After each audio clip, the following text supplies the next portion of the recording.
Welcome to Hurrdat Sports Radio. I said initially it was all about not making an emotional decision and making the right decision that was best for me and my family. And I'm just passionate and all about, setting goals, whether short-term goals, long-term goals that I wanted to accomplish. When it really comes down to this team, it's about the work that we're doing right now and listening to them and hearing them out. I think that's the best thing you can do when you come in as a new coach. We're going to have to go earn the respect of our opponents, the opposing coaches, the opposing fans, and that's going to be kind of on the forefront of what we do. The obsession that our players have is one that really came from them. They couldn't wait to get back to work. They couldn't wait to get back in the weight room. Good morning. Welcome into Hurrdat Sports Radio, AM 590, ESPN Omaha, ESPN Tri-Cities. I'm Ravi Lulla. I'm here with Elijah Herbel this morning. What's up, Elijah? How we doing? It's good to be here. It's much closer to the weekend than last time I was here. I know. You were here on Monday last time, which is the wrong way of close to the weekend. Coming off of it, we're getting close to the weekend here again. We've got the British Open going, the Open Championship. Thank you. Can we just call it the British Open? Is that okay? I would say yes. I would know what you're talking about. Yeah. Is it because when did it change? Because for like most of my life, people are just like, it's the British Open. And now people are like, hey, it's the Open Championship. I don't know when it changed because I know what you're talking about, but I prefer calling it the Open Championship because I think it's cool and it kind of alludes more to the history of like, yeah, there's all these. There's the U.S. Open, there's whatever Open, but this is the Open. This is the one that started it all. Yeah, I kind of like that history. It's your Rose Bowl. It's kind of your great granddaddy of them all there. They did the similar thing at the French Open in tennis, where they just call it Roland Garros now. Like nobody calls it the French Open. I didn't know that. And I'm just like, okay, it's fine. I'll call it whatever you want me to call it. But got the Open Championship on. Got Rory McIlroy not doing great. +2 already. It's not a great start for our guy Rory. Ooh, and he misses the par putt. Ooh, okay, so that's gonna. He looks like me the other day at the Sunburst Invitational. That's not great. We will talk a little bit of Open Championship coming up at 7:30 with John Rathouz. He is a former PGA caddy. He still caddies some, and then he's the host of the Quiet Please podcast right here on Hurrdat Sports. We will also talk to our guy, Brian Edwards, our Vegas insider. We've got some more teams I want to get over-under thoughts on from Brian Edwards. This, if you want to do a little research during commercial breaks, we're doing Miami, Oregon, and Kansas State. Those are three teams when I was looking through their over-unders I was intrigued by. There's a lot of hype around Miami for certain people. Obviously, Oregon has super high expectations. And then Kansas State's number was higher than I expected. I think they're going to be good, but I was a little taken aback by their number. One thing to note, were they using the cream cheese to butter the bagel? one thing to note with that K-State team, they were picked second in the Big 12 preseason poll, which I go, okay. You look at the rest of the Big 12 and you say a lot of winnable games in there. 100%, yeah. But their number's at like 10.5, isn't it? Last I saw on FanDuel, I believe it's 9.5. So you got to get 10 to hit the over. It's high though. It is really high, and I thought 8.5 personally. I was like 8.5 probably makes sense. It's a winnable conference. 9.5 felt a little aggressive. So we'll see what Brian. Especially, I mean, they are. I know people are really high on Avery Johnson, but they are replacing Will Howard. Like that's not nothing, right? Like that is a pretty significant loss, especially considering where he ended up going. I'm sure they wouldn't be mad about having Will Howard back in Manhattan still. So we'll get into that for the 8:45 segment with our guy Brian Edwards, and then 9 o'clock we will talk to Michael Bruntz of Husker 24/7. There's I don't know if we'll get into this with Bruntz because it's mostly just us speculating about things that happen on Twitter. There's been some activity on Twitter with the Nebraska defensive coaches, and I don't know what it means, but I am going to speculate about it because that's what we do here. Tony White and Terrence Knighton both tweeted out kind of ambiguous things last night or yesterday at some point. And, the assumption when you don't have any context for a tweet and it seems to be celebratory Recruiting. is that's recruiting, right? Because they can't talk about, they can't name names. They can't do any of that. But it tends to be recruiting. And so I'm starting to rack my brain a little bit here. I'm like, okay, so Tony White. I saw Tony White's first. So I'm like, all right, defensive guy. Then I saw Terrence Knighton's later, and I'm like, okay, maybe D-line, maybe one of the – maybe a linebacker spot. You brought up a really good point before he came on the air that like Dvorak doesn't tweet a lot. So maybe he's doing a little linebacking tweeting with, so I'm guessing somewhere in the front 7-ish. Mm-hmm. That's all I got so far though. That's as far as I got, Elijah. What do you have for me? I don't have anything for you. Does John Butler even have a Twitter account? This is a good question. I don't think he does. So now how are we going to know when defensive backs commit, Elijah? This is going to be terrible. We need guys with Twitter accounts. I did have somebody suggest that it was possibly to do with Will Hawthorne. Which is a good thought because it seemed like he's been down to 2 and getting closer and closer to a decision. It's been Nebraska and Iowa State. Yep. On Hawthorne. And which is funny because I think he seems like the ultimate like Iowa type linebacker, especially considering he's from Iowa, but Iowa's never been involved in this recruitment. So it's between Iowa State and Nebraska. Mm-hmm. And the outside looking in. I mean, you want to play in the Big Ten, bud? I'd rather play in Nebraska personally. I might be a little biased here, but yeah, Will Hawthorne is a 6'2", 220-pound linebacker out of Gilbert, Iowa. So right there in Iowa State country. But that would be a good get for Nebraska. Continue this momentum a little bit heading into what appears to be shaping up to be a really big recruiting weekend next Saturday on the 27th. We're still holding out some hope that David Sanders decides to make another appearance. DB's convinced that if David Sanders shows up again, like Nebraska's in this thing. And that would be an enormous get, obviously, especially, for not having won yet, right? Like when you start to get some recruiting wins and the wins haven't come yet, those are the guys that Rule sort of talked about where he's like, hey, I want to ride with the guys that choose us before we show we can win. And if they can get some of those guys to start committing, that would be a super exciting time for Nebraska football. I mean, and Sanders is obviously the name that I think stands out, but there's more than just, I still look at Mosey. Mm-hmm. I look at Mosey as a guy that I know you committed to Oregon, and I know Phil Knight's opened up the checkbook, but your dad just went off to Nebraska. Nebraska was in the thick of that recruitment. I wonder if that's one where could be on flip watch if Nebraska gets off to a hot start to the season. That's a big thing I'm looking for in recruiting. Yes. Here is what does the start of the season look like for Nebraska? Because it as you said, it's hard to commit to the place that hasn't been winning. That for 10 years has kind of been a place where your career goes to die. 100%. If you're a high 4-star type guy, hasn't been many 5 stars in the past decade, but I'll add them to the list. If you're a high 4-star, 5-star type guy, you go to Nebraska. Nebraska is a place where your career goes to die. And it's been as simple as that. You can look at a lot of the high-level recruits that have come here. How many of those guys are playing in the NFL right now? Yeah. They've not done it. It's not been a place where they got the most out of talent. It's not been a place where they've been able to, you almost had a better chance of being a 3-star, less highly recruited guy that happened to get developed well or developed yourself well and make it to the NFL than you were a high 4-star guy. Those guys mostly transferred out. Yeah, and before you transferred out, you were spending your December on your couch not playing in a bowl game. So not only were you not getting developed, you weren't playing in bowl games, you weren't getting national recognition, and then by the time your career ended, it's NFL draft time. Well, maybe undrafted, you'll get a chance at camp. That's been the story of and Nebraska a lot of times recruiting. Those guys weren't playing at all. Even during the season, they didn't get a lot of playing time. They either got buried on the bench for some reason, which is one of the things that I genuinely appreciate about Coach Rule early on. Is it seems like he's one of the coaches that's like, hey, we're going to get our best guys on the field. And that's it seems really simple, right? But that's a pretty stark departure from what we've seen over several head coaches at this point. Bo was really bad about this. Is he didn't care how talented you were. If he didn't feel like you had his defense down inside and out, like you just weren't getting on the field.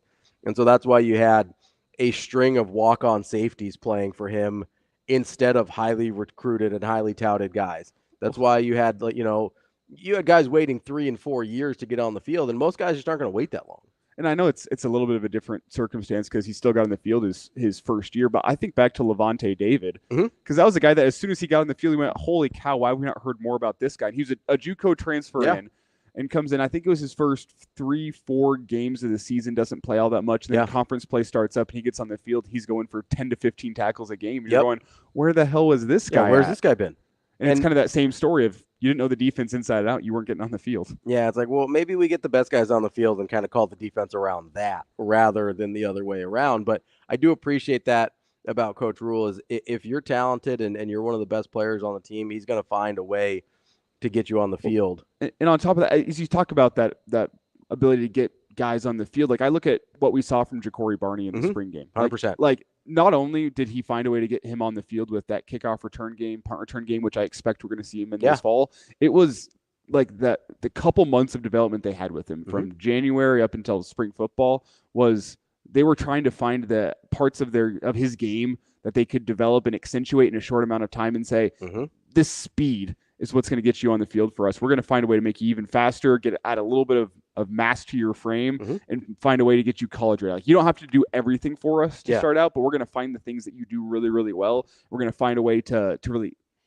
bring those to the forefront to get you on the field early, and we'll let everything else come along as your career develops. Yeah, it's one of those things. It's like, hey, you may not be a starter, you may not be playing the majority of snaps, but there's 20 plays that we feel really good about you with, and we're going to get you on the field for those 20 plays. Last year, the example is James Williams. 100%. It was less 100%. than 20 plays. It was 6 to 7 plays a game. It's like, hey, and how many pressures did he have in those 6 to 7 plays, right? I'm not sure if you've seen the sit-down that James Williams had with our friends, the Boys Down Bad podcast, our friends on Hurrdat, which they did a great sit-down with him. This is before he went and popped last year. This is kind of after he gets noticed in the summer camp and comes to Nebraska, and nobody really knows about him. Yeah.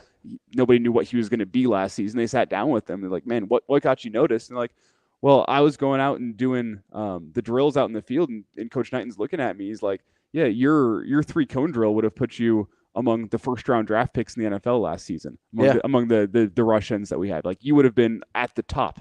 And on top of that, you have a size 18 foot, which is kind of silly to think about, but it does mean something in terms of what type of body you have and what they can build on frame-wise. And they saw those things, like, we're going to get you in here, and we're going to get you developed. And what do they get developed? That bend around the edge. There was one thing he had to do well. He had to get off the line of scrimmage quickly, bend around the edge, and get some pressure on a quarterback. We're not going to care about how well you stuff the run. That doesn't matter to us. We're not going to care about how many different things like dropping into coverage from the defensive end spot. We're not going to care about that. The one thing you're going to do is get on the field and get around that edge on 3rd and long. It's the only thing you're going to have to do. And you saw how they brought him along in that last season to where he's getting around the edge. And in his 4 games that he played in, it was maybe 5 to 10 snaps a game. Yeah. That's all they needed from him. But in those big moments, he came in and delivered. And now you look at him, and that puts him in a position where, okay, instead of 5 to 10 snaps a game over a 4-game sample size, maybe he gets 20 snaps a game now over a 12-game sample size, and he provides something that Nebraska's needed. I mean, I know they had, 32 sacks last year, right? But 10 of them were against Colorado. I think 8 more were against Northwestern. So that's 18 of you only have 14 in your other 10 games, right? Like, that's not great. You need a guy like James Williams to be able to put pressure on the quarterback. You need a guy like Prince Will to kind of take that leap. You need a guy like Cam Lenhart to take that leap. And I've said this ever since I saw that he was dropping weight for wrestling. I feel like Nash is going to be like, I started rewatching. I'm at that point in the summer where I'm starting to rewatch games from last year. I thought you were going to say Chasing 3. You're rewatching Chasing 3. No, I mean, I might do that at some point too. But I'm starting to rewatch games from last year. And I started with a couple wins because I needed to feel good. So I started with Purdue and Northwestern. I didn't feel that good about Northwestern. It was still horrifying to watch. But as you're watching this thing, right, I'm looking at it and I go, okay, there is, like, you see little flashes, whether it's of James Williams, whether it's of Prince Will. And then I'm watching Nash. And there are so many times where it's like, if he's a half step quicker, if he is a half step more explosive, he is disruptive. Like, he would get into the backfield and he just wouldn't quite be able to finish those plays. I'm like, okay, this guy dropped. I mean, I think he's going to play 20 to 30 pounds lighter than he did last year. I think 20 on the low end at the very least, based on what they've told us. You don't think that's worth the half step? You don't think that's worth that extra little bit of explosion? I'm genuinely very excited to see what Nash looks like this year, because I can't even describe to you how many times you just see him burst through in the backfield, and then the quarterback rolls out because he can't quite get there, whatever. It's and exciting. Then he can't quite run him down. I think Nash is going to have a huge year. That's a guy that I'm just like, man, if this goes the way I think it could, they're going to get some interior pressure on the quarterback like they haven't had, I mean, probably since like Jared Crick. Like, it's been a long time since they've gotten interior push on the quarterback like that consistently. And I think I'm super excited about it. And you kind of think about how the edge guys help the interior guys in the pass rush. I mean, whenever you have a 4-man rush, everyone's got their job to do. Mm-hmm. Those end guys, you want to beat that tackle around the edge. First off, within about 5 yards, you have a drill you do. I'm not going to get into it. But anyway, you beat that around the edge, force that quarterback to step up. And if you can get guys like Nash and Ty pushing the pocket, getting in the backfield, there's nowhere to step up. It's just that tag team effect that these guys 100%. have, where if a quarterback can't step up, it gives the rush ends opportunity. If the rush ends force the quarterback to step up, it gives those interior guys opportunity. Like, pass rush is done with all 4 guys. And I'm curious to see how, as you talked about, Nash dropping weight, getting the ability to get into the backfield a little bit quicker. How does that help the rush end guys? And then conversely, how does the development of a guy like Cam Linhart, a guy like Prince Will, where they're not just relying upon athleticism to rush the quarterback, where you have another year of development, another year of strength training to be able to rush in more ways than one, how that's going to be able to help guys like Nash and Ty who are pushing the pocket, getting inside. How is that going to help them? It's an interesting question, and it's something we talked about on our show in the afternoon. Like, is there a potential for Nebraska to have 2 double-digit sack guys on this team if you have a unit that is working as one, where we have one interior guy, one exterior guy getting yourself 10 sacks, because that would be such a massive development for this football team, not just in sack numbers, but also how it affects the back end, that defensive back room, and their ability, if the quarterback's feeling rushed all game long, the ability to generate more turnovers, set up your offense up, and whenever all you're doing is chasing 3 points, quote unquote, the effect that can have. Well, and you're not, that way you're just not even, you don't have to cover for that long, right? Like, that's the other thing is the one question mark I think most of us have about the team, and specifically the defense, is, okay, I'm not really sure what's happening at the other corner spot. I'm not really sure what's going on with some of the depth at the safety spots. And if you're only requiring your defensive backs to cover for 3.5 seconds, now I know it's on the low end, but if they're not having to cover for 5, 6, 7 seconds at a time, they're going to look a lot better until they actually get better, right? You're giving them an opportunity to grow in a really conducive environment. And we haven't even talked about Riley Van Poppel yet. That's a guy that DB he thinks he's going to start by the end of the year. Like, he thinks he's going to take snaps away from either Ty or Nash by the end of the year. He thinks he's that good.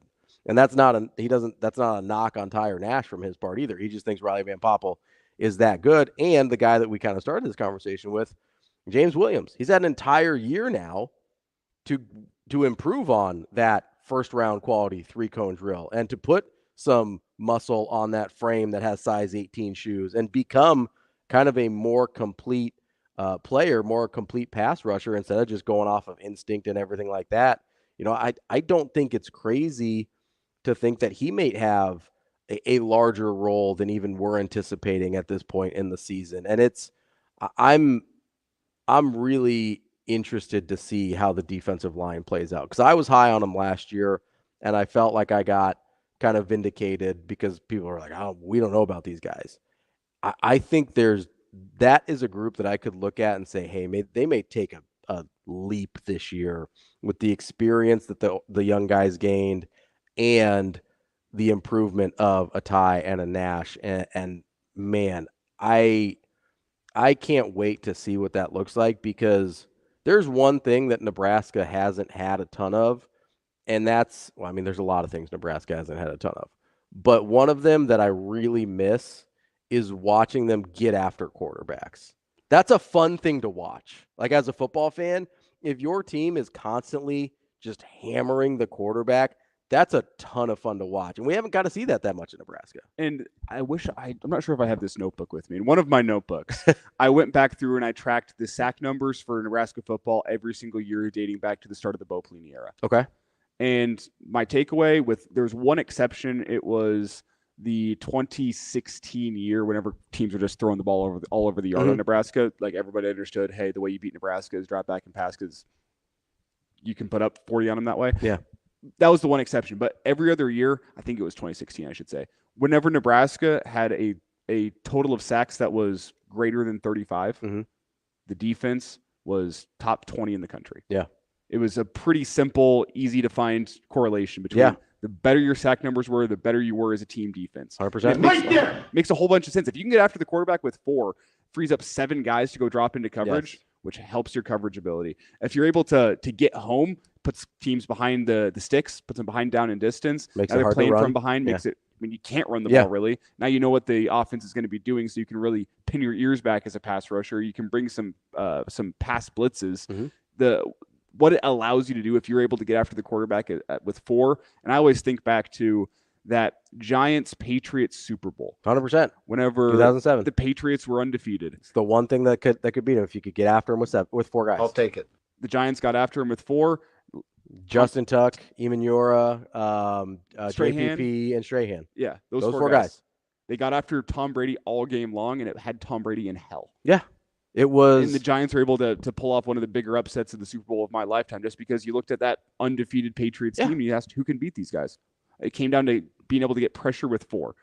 That's what I always think about. And that's why I look at this season with the defensive line. I think we can expect, based on what we saw last year, that they're going to be able to stuff up the run lanes like they did last year. Yep. You're bringing back the same guys. Nash and Ty really excel at that. If you're able to get after the quarterback with 4, the amount of different options that gives your defense on downs 1 through 3 is enormous, and the effect it can have on your defense could be enormous. Yeah, the ability to get pressure without bringing extra guys cannot be overstated. It is one of the most valuable things you can do in football. Honestly, it might be, I don't know if this is an exaggeration or not. It might be the second best thing you can do outside of having good quarterback play.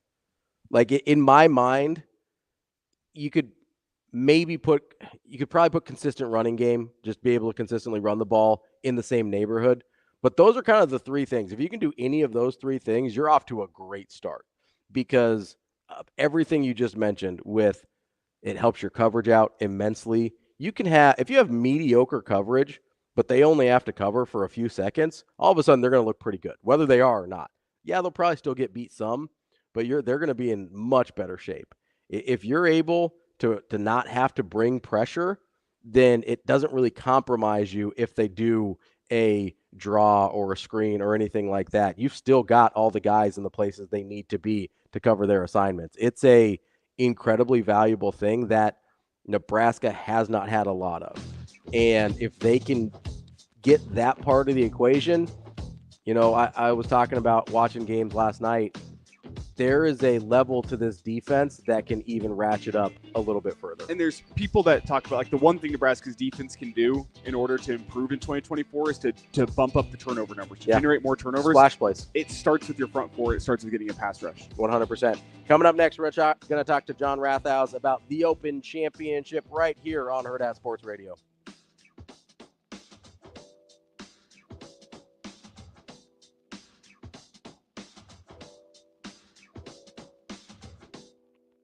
We will be back.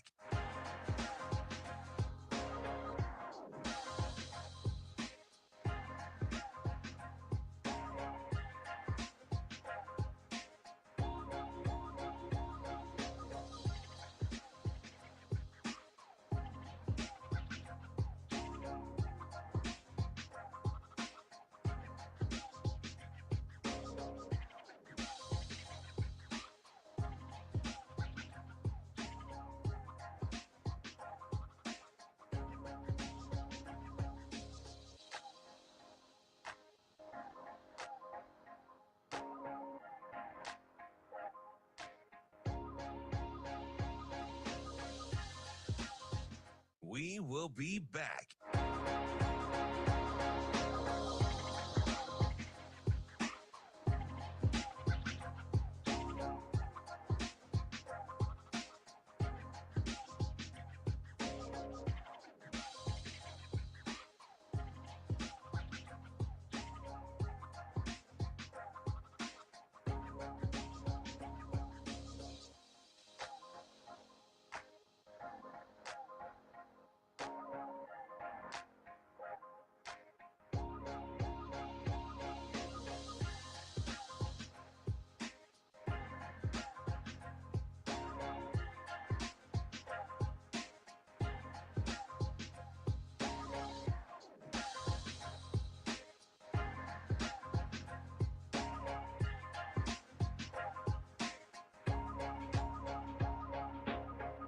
We will be back.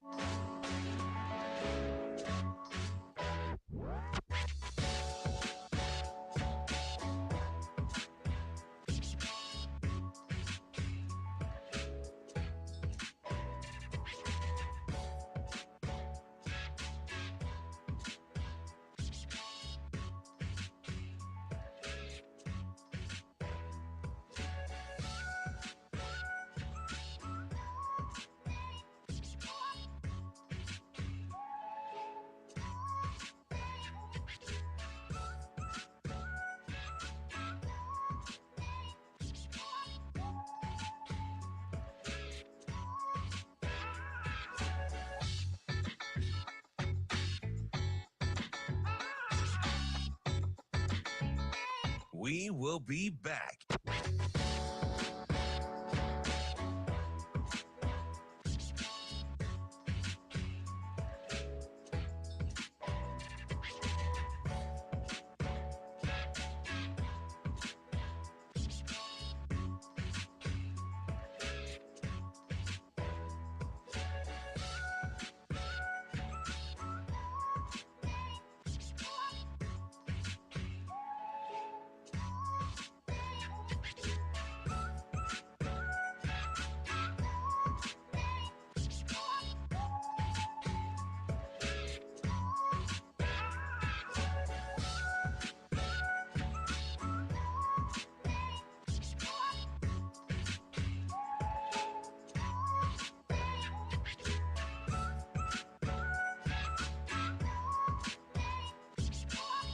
We will be back.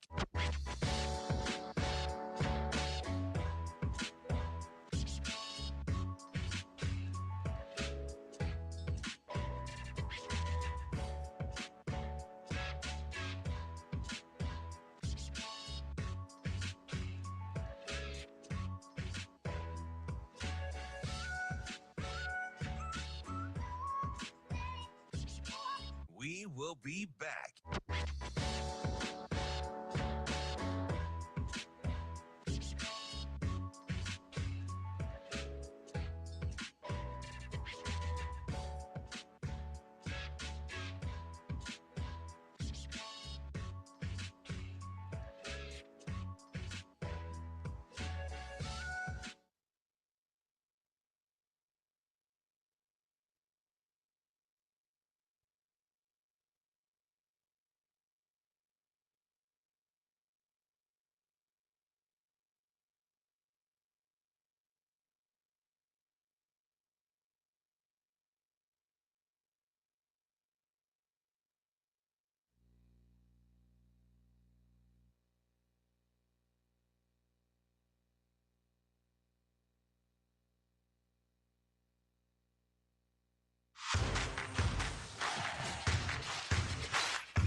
You're listening to Hurrdat Sports Radio. Full disclosure, I changed my number 2 days after the US Open, so I didn't get it until he told me about it today. So I was like, oh, thanks very much.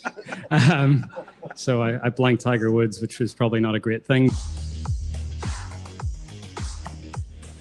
Welcome back to Hurrdat Sports Radio, AM 590, ESPN Omaha, ESPN Tri-Cities. I'm Ravi Lulla. That's Elijah Herbel. We're here on the Pillar Exterior stage at Hurrdat Sports Bar and Grill. We are joined now by John Rathouz. He's the host of the Quiet Please podcast, as well as a professional caddy. What's up, John? Good morning, Ravi, Elijah. Thanks for having me on. How we doing? Good to see you. Yeah, good to be on. It's Open Championship morning. It's there's a lot of golf underway already. Okay, so I got to ask you. This is a question because I'm a golf idiot. So, it used to, in my mind, it used to always be called the British Open. Now everybody calls it the Open Championship. Was there an actual switch, or did golf people always just call it the Open Championship? No, I think there's been a gradual shift over here in the States, for sure. Because I remember I always called it the British Open. And then I think the more you get into the game, and then now with all the social media, I think that Open Championship moniker has kind of taken hold a little bit more over here. It's definitely called that, everywhere else. But I think the golf nerds, you like throwing out that Open Championship when you can. Okay, I feel better about that. I appreciate that, John. Let's get into the actual Open Championship, playing at Royal Troon in Scotland this year. That golf course in particular, does it lend itself to a certain type or specific player in your mind? Yeah, I mean, I think any of the Open Championship courses, distance isn't as big of a factor. And then certainly you have whatever the local conditions are that summer. So I think the rough looks to be kind of up. This particular golf course has a lot of kind of penalties off the fairway. So I think a guy that's, hitting the ball well, a little bit more accurate this year is going to have a chance. You can always make big numbers over there. So, ball striking is always key over there. But I think even more so this year, it seems to be that keeping it in the short stuff is really going to pay off. Yeah, and John, you talked about what the local forecast looks like. We look at the forecast this weekend, and I mean, it's an Open Championship. You've come to expect rain and wind, but especially rainy and windy this year. Looks like rain today, rain tomorrow, rain Saturday, maybe even some rain on Sunday. It's going to be gusty, and high temperatures are going to be in the mid-60s Fahrenheit. I'm going to use Fahrenheit here. That's the kind of forecast we're looking at here. How do you think that changes the tournament? I know you obviously have to expect rain and wind whenever you're overplaying in Scotland. That's just how it goes. But this one feels especially rainy to me whenever you have chance for rain on all 4 days of the tournament. Yeah, I mean, as a caddy, that bag is so heavy these days. You've got all the rain gear in there, and then you're taking off layers, you're putting them back on. So you just have to be prepared. And what I think it does in terms of the viewing, it's obviously fun viewing for everybody that's at home watching. And it's just a battle out there for the guys. And certainly the mental component becomes even more. And then there's kind of an element of luck that falls into it as well. So I think in terms of like who could win this thing, I think when you're at an Open Championship in general, you've got more guys that can win it, more guys that are like way off the radar going into it that can win it and contend. So it just kind of makes it even more interesting and not as just like definite, as like when we look at like the Masters, for example, a smaller field, but there's certain guys that just cannot play that golf course. I feel like everybody can play it this week if you're hitting the ball well, if mentally you're there. So I think it's just a lot more interesting, certainly, to watch this week. With this course in particular, say the greens are soppy wet, going to slow the ball down. How would you as a caddy want to play this course in wet conditions? Yeah, I mean, I think, greens and regulation is always a huge aspect. Missing it on the correct side. Certainly when it gets softer, it kind of tempts you to be a little bit more aggressive. But par is such a good score in a major championship. You can already tell on the leaderboard this week. I mean, Justin Thomas is 3 under. He's already done in the clubhouse. Like, that's the low round of the day right now. So if you're getting ready to start like a guy like Tiger right now, or there's so many other contenders that are just haven't even teed off yet, and you look up there and you see a 3 unders posted, you're like, okay, center of the greens, if I have an opportunity, go for it. Otherwise, you're just kind of playing smart and safe and collecting pars. So I think the conditions like make it a touch easier because, things are more receptive. As you said, balls aren't bounding away, but at the same time, par is just a tremendous score. John, you mentioned kind of Justin Thomas getting out there early, putting up a good score. Is there an advantage when you're kind of dealing with these like wet and windy conditions? I would imagine, and obviously you're the expert here, not me, but I would imagine the course sort of deteriorates to a certain degree throughout the day. Is there an advantage of being out early? Sure, yeah. No, I think if you can go out early, the greens are fresher for sure. Sometimes that weather draws a little bit better in the morning. Like you guys were saying, like, weather can change in about 15 minutes over there. So, you could go out in the morning and get the bad draw. But, yeah, I think if you're out early and you post a good score, I think you got a fresher look at things, and you feel pretty good with your feet kicked up in the clubhouse, and you sit there and kind of watch the guys go grind it out that are playing in the afternoon. How much of an advantage is it to be in a position where, you mentioned how good of a score par just is going to be, but you're Justin Thomas at 3 under after day one. Like, does that kind of take some pressure off him that maybe he can play it a little bit safer and do what you're talking about, try and hit those greens in regulation, try and stay in the fairway, and not really have to go for it too much? Yeah, I mean, he's anytime you get birdies on the field, like that allows you to be able to make a mistake here or there and keeps you still in the game versus the guy that goes out and shoots 3 over in the first round. Like, he's really behind the 8 ball going in the second round. So, yeah, I mean, Justin was the first round leader last week in the Scottish Open.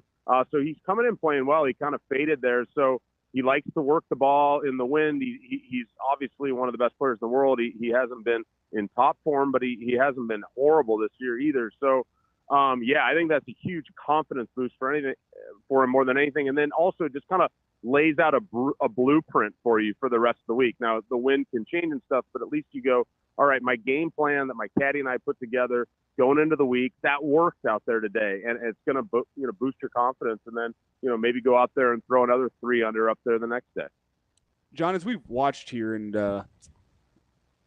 just kind of seeing the updates, one of the things that has surprised us early has been Rory. He's had a really, really rough start to the Pac 9. I think it's 2 or 3 straight bogeys. He's up to 5 over par. Is this unexpected at all in your eyes? Because it was a surprise to me to see him playing this poorly to start the tournament. Right. Yeah, a little bit. Yeah. I mean, I think a lot of people like to be high on Rory going in, myself included. And so yes and no, right? Like, I feel like, as we were talking about earlier, the bogeys and the doubles can pile on so quickly here, even if you're one of the best players in the world. And certainly if you get on that bogey train and mentally you're a little bit off, then it can get going fast for you. And so it looks like that's kind of what's happening for Roy right now. I haven't been able to watch him much, but, a bad swing here or there, and all of a sudden you find yourself over par and just scrapping and clawing. So there are some guys that have kind of surprised me a little bit so far that are down the board. And then, like we talked about Justin, like, man, I don't know if he was on a lot of people's radars coming in, and he's leading the thing. So it'll be interesting to see what happens with these other kind of big names that are getting ready to go off right now. I feel like there's a big chunk of the field that people were high on that haven't even teed it up yet. Yeah, I mean, our guy Scotty Scheffler doesn't go for another, I think, about 40 minutes here. So we will see how he does. But, John, before we let you go, I want to make sure that I let people know you've got a live podcast with a pretty special guest coming up here pretty soon. Why don't you tell us about that? Yeah, so, Ravi, I think this is right up your alley for sure, too. I mean, Coach McDermott, Creighton's men's basketball coach, is a huge golf fan. His family's a big golf family. And Coach Mack has agreed to come on my podcast, Quiet Please. We're going to do a live version, right where you guys are right now at the Hurrdat Sports Bar in La Vista. We did this earlier in the year with Troy Martin, fellow caddy from Omaha. We had a really nice turnout for that. So if people would like to go, it's at 5:30 p.m. on Monday, July 29th. I told Coach we'd talk a lot of golf. I think, people like talking golf, but we'll also talk some basketball. Obviously, in the summertime, there's been some things that happened with the Creighton program, with the guys going to the NBA, and then you got the season upcoming. So it'll be a chance for him to chime in on some of those things. But 5:30 to 6:30 p.m.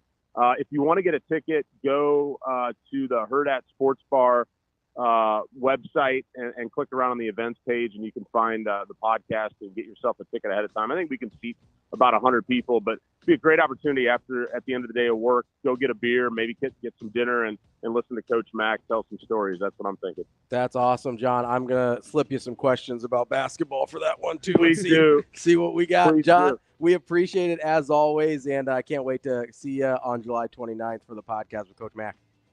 Thanks. Have a good day. That's John Rathouz from the Quiet Please podcast, talking a little Open Championship. We'll be back to wrap up hour number 1 next year on Hurrdat Sports Radio.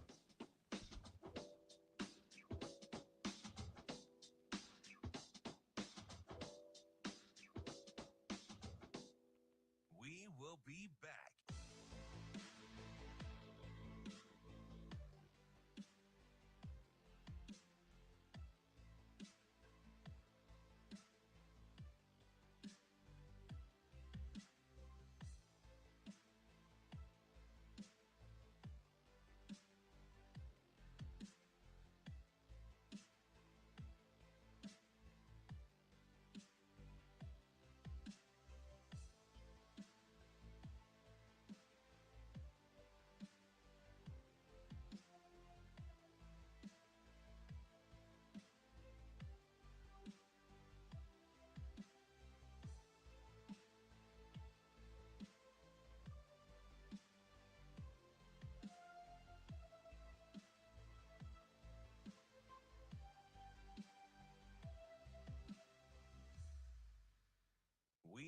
be back.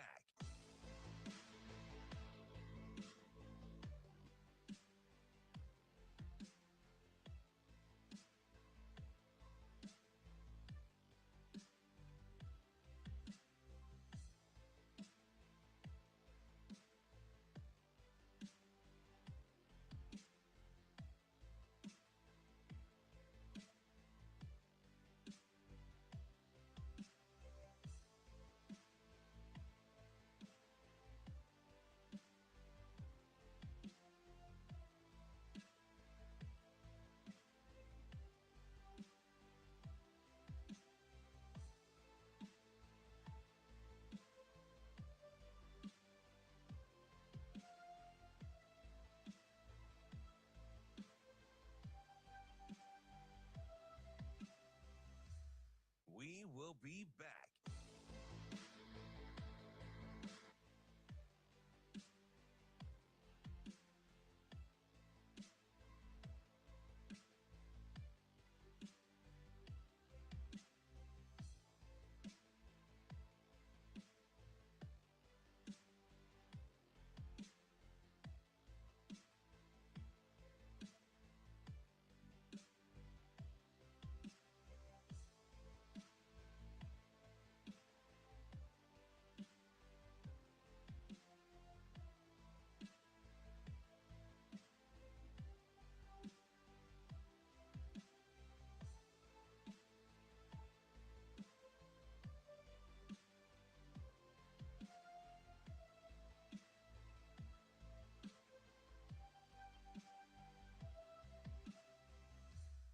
We will be back.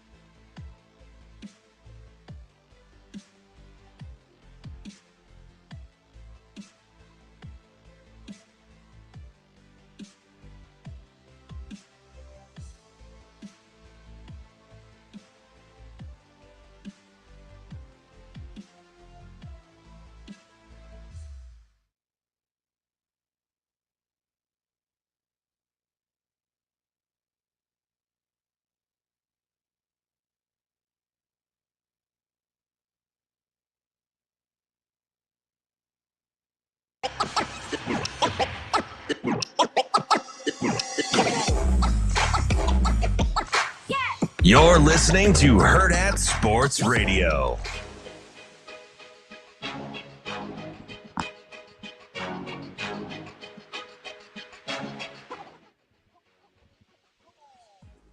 Wrapping up hour number one here on Hurrdat Sports Radio, AM 590, ESPN Omaha, ESPN Tri-Cities. We're live on Twitter, Facebook, YouTube. That's Elijah Herbel. I'm Ravi Lulla, and I'm reminding you that if you're on your way to work, wearing your seatbelt saves lives and prevents injuries, but only if you wear it properly. Make it click. This message from the NDOT Highway Safety Office. Really good stuff there from John Rathouz from the Quiet Please podcast. And I am actually super excited to for his podcast here with Greg McDermott on July 29th. Make sure you get to Hurrdat Sports Bar website if you want tickets to that. Just check out their events page. Should be super cool to see Greg in kind of a more relaxed environment. It's going to be a lot of golf talk. I'm sure there's going to be some basketball in there, especially if I'm able to, text John and get him some questions slid in there. But it'll be a super cool thing. So make sure you go check that out. We appreciate John. John joins us for pretty much every major because he's caddied most of these tournaments at some point or another. So he's got some pretty unique insight to what's going on there. It seems like the Open's going to be kind of chaotic this year with the weather. Oh yeah, I'm really interested to see what the scores do because I feel like with some of the conditions, if it continues to rain over the course of these 3-4 days, like this course is going to be in rough shape by Sunday, and I have no idea what that's going to look like for scores. Like if you stay even, you might be okay. Like that might get it done, which is going to be. That you never see crazy scores at the Open, but it might be rough this year. Well, it's kind of the fun of both the U.S. Open and the Open Championship, right? Is that you're not going to get these. Like I was watching, what tournament was it? about a month ago. Yeah, somebody was like minus 28 or something. Yeah, and you go, like, for me, I just look at that and I go, I can't, like, this is so unrelatable. I like to see professional golfers hit bad shots because that's what I do. I go out to the course and I hit bad shots, and I like to feel relatable. I like to watch a tournament and be like, man, these guys aren't that good. It's no fun whenever you watch a tournament. It's like 28 under. I don't even have any concept in my mind of how you would even go about doing that. Yeah, like shooting like a 61. I go, that's just so impossible. I don't know. When golfers hit bad shots, like when you see something at the Masters, like on, or wherever at, and they hit bad shots, I get a bad feeling in my stomach. I just feel bad for the guy. You've got like secondhand embarrassment for him? Yeah, I got secondhand embarrassment. I only do that when they, like, I can handle if they're not playing well, like over the course of a day, but if they are totally just falling apart, like every once in a while you'll see a guy that like can't get out of a bunker or something, and then I start to just be like, oh God, please just hit the ball out. He's like taking like 3 or 4 hacks at a shot in the bunker, and you're like, and it doesn't happen very often professionally, right? But every once in a while you're just like, oh dear God, please just get that ball out of the bunker. See, it depends how good they are. I like watching the millionaire golfers struggle. You don't feel bad for him? Let's throw it out. The millionaire golfer. If it's like one of those guys that's like living out the dream, they're playing in the Open and now they're screwing up and hit it in the water, can't get out of the bunker, then I feel bad. Like, this guy was having a great round as an amateur and now he's just embarrassing himself in front of millions. That's rough. Or like if like making the cut would be the highlight of their life. Yeah. Like those are the guys you feel bad for. Yep. But then you look at like Rory, and Rory blows it at the Open. You're like, I enjoy that. I personally enjoy that because I go, man, you make millions to do this, and you can't make that shot. Like you just hit back-to-back shots into the water. What are we doing, man? I enjoy that. You're like, I could have hit back-to-back shots into the water. You need a celebrity shot? Get me out there. That's super funny. Kind of returning back to football here. TK on the stream says, what we were talking about earlier before John with the 4-man rush. He says it's also super adverse to an O-line psyche. If you're as a group are consistently getting beat, it takes a toll, which I think is a really good point. TK played offensive line in college, and that's a point that we don't think about a lot, like the mental wear and tear of just lining up every play. It's kind of the same thing with an effective running game, right, on a defensive line. If you're a defensive lineman and you know they're just running it down your throat every play and there's not a damn thing you can do about it, that's demoralizing, and that's going to break their spirit at some point. It's kind of the same thing with a 4-man pass rush on an offensive line. If you know that you've got an extra guy and their 4 guys are beating your 5 on a consistent basis, that starts to creep in your head a little bit. And I didn't play as high of offensive line as Thomas did here, but I look at it. There's 2 sides to it. One, you talk about the psyche on a defense of just running it down your throat. Mm-hmm. It's you as an offensive lineman walk up to the line of scrimmage. There's a different look in a defensive lineman's eyes whenever you have already racked up 125 yards in the ground and it's not even halftime. Yep. Like, there's a look in their eyes that lacks confidence or a little bit rattled. It's the same look whenever the defense is getting 4-man pressure, mm-hmm. and you go back to the huddle and you look in your quarterback's eyes, and it's like that rattled look of he no longer trusts what he's seeing. He knows he's about to get just absolutely demolished, smashed into the ground. It's that same look you see, and it's that confidence that mm-hmm. these guys lose. Like whenever a defensive line loses confidence against an offensive line, it takes bad to worse. It's what we're talking about with those 4 to 5 yard rushes in the first half become 10 to 15 yard rushes in the second half because of that demoralization factor. And it's the same thing where you look at a quarterback, whenever that 4-man pressure is getting home, those incompletions and those passes that get thrown away or turn into sacks in the first half turn into interceptions. They turn into pick sixes in the second half. Turn into strip sacks and scoop, fumbles and that type of thing. Because that quarterback has that lack of confidence look in their eyes in the offense, but specifically your offensive line. And as an offensive lineman, you go back there and you just feel bad. You're like, man. Yeah, I mean, what do you even say? You're just like, sorry, And I also think, there's with the quarterback, which is a good point. There also is a desperation that starts because you're like, hey, I know I'm not going to have time. So you start to compromise on some of the stuff and you start to make decisions that you probably know aren't the best decision, but you feel like you have to. Your risk tolerance in that situation has to go way up because you're like, otherwise I'm just not even going to get the ball out. Mm-hmm. You're like, if I don't get the ball out, we're definitely going to lose.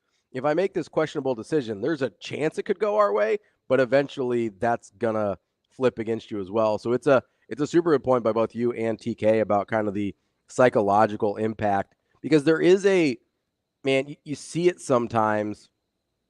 Football is a really good example of it because of how physically demanding it is on you and how like you're getting literally physically beaten when you're getting beaten football, right?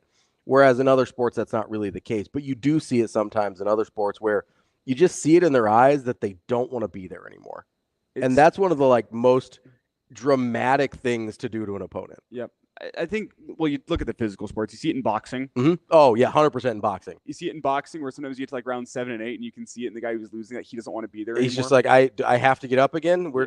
You sure you don't want to throw in the towel? I need to keep doing this? You see it in basketball in a different way whenever a team just starts raining in threes. Yes. You definitely see the look in the eyes, the shoulders slump, and you go, oh, this team's beaten. It's yeah. over. Like they just went on a 2-minute run where they knocked home 4 threes. The end of the first half, Nebraska basketball against Indiana in the Big Ten. Oh, yeah. Is the biggest example where, like, I think of it in recent memory, we just go, that team's done for. You used to see it with Golden State all the time when they were kind of in their heyday. They would go on these like 4 to 6 minute runs, and the game would go from tied to over in less than half a quarter, and the other team's just like, what happened? It's almost like a shell shocked in basketball because it happens so fast, right? Mm-hmm. But the difference in football is that, like, I especially look at teams that run the football. And I know it's a different conversation than what we're having, but we use it as an example. Yeah. Teams that run the football, Nebraska back in the 90s, Michigan over the last couple of seasons, you see defensive linemen, like as you talk about, like the game starts getting away from you. You start realizing, oh, man, they can just do this all game. Defensive linemen start shooting gaps. Linebackers start shooting gaps. Guys start playing beyond their own means. Mm-hmm. And you start seeing those big holes start to open up. It starts to be gashes, right? Instead of being like, hey, we're just going to run for 4 yards every time and there's nothing you can do about it, to they kind of get desperate, kind of like we were talking about the quarterbacks, right? They get desperate. They start taking risks that they know they probably shouldn't, but feel like they have to. And all of a sudden, that 4-yard run turns into a 12-yard run, or that 8-yard run turns into a 20-yard run. And then you've got people just housing it on you, and there's nothing you can do. Yeah, I'm getting flashbacks to Melvin Gordon against Nebraska. That's exactly what I was thinking of. When like literally exact that and the long run against Iowa at the end of the game last year. Mm-hmm. Those were the ones where I was like, there's a couple times there where you get desperate because you don't feel like you can beat them straight up, right? That's what it comes down to, is if you don't feel like you can beat this person straight up, then you take risk that put you and everybody else in a compromised position. And long term, that never works. It might work for a play, but it never works long term. God, I love this here from Thomas. Football is a game of will, especially along the line of scrimmage. Who can destroy the other man's will? 100%. Yep. You see a look in people's eyes where they're just like, I don't want to do this anymore.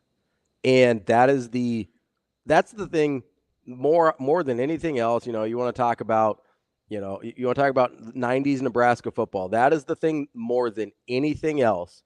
By the end of the games, nobody wanted to be there anymore against Nebraska, including guys like Warren Sapp, who's one of the best defensive tackles in history, right?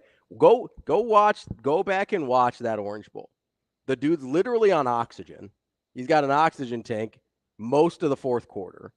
And you can see it in his eyes when he has to go back out there. I think there was a quick change turnover at one point in the fourth quarter, and you can see it in his eyes. He does not want to go back out there. And that is and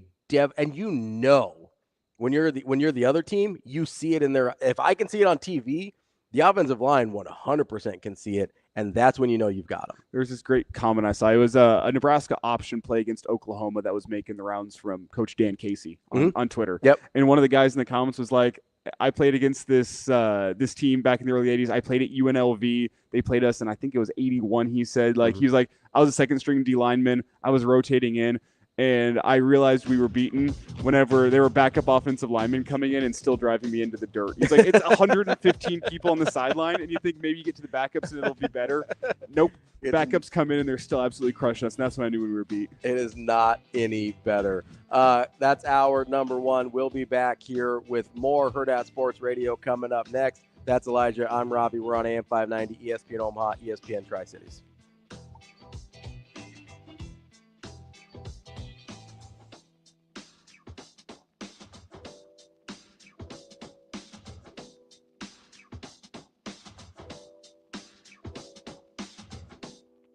We will be back.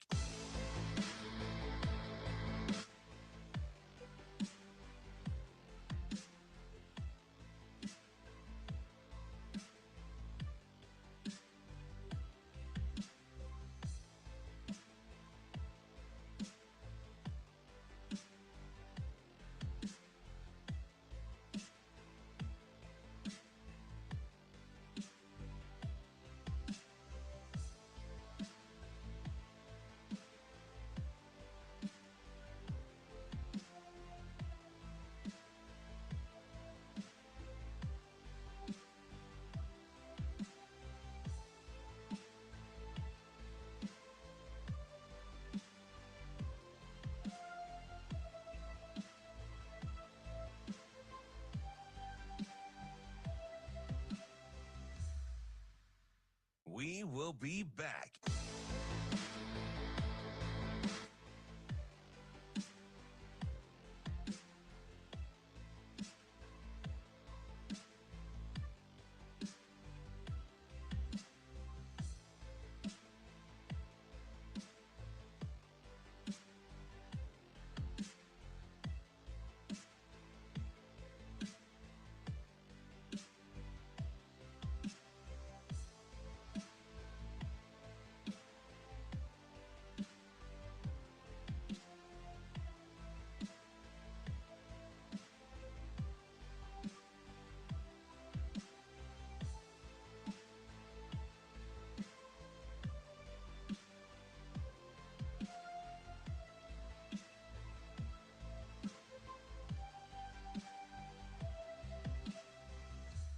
We will be back.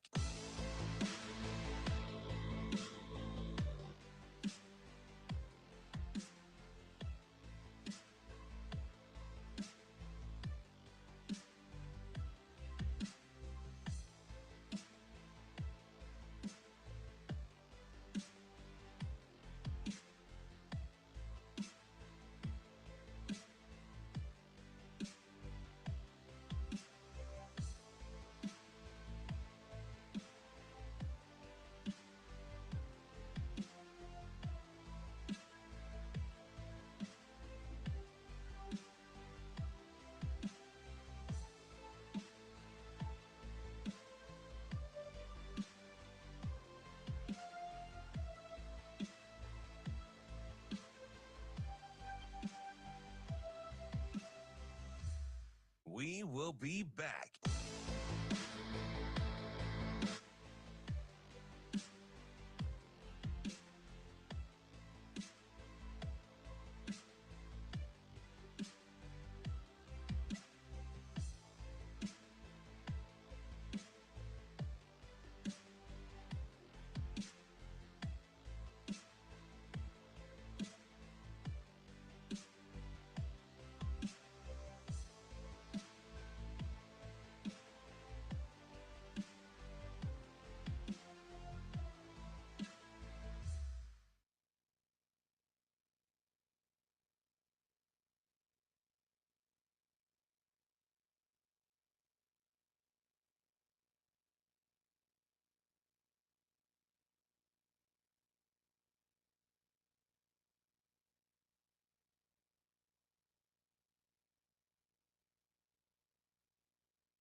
Welcome to Hurrdat Sports Radio.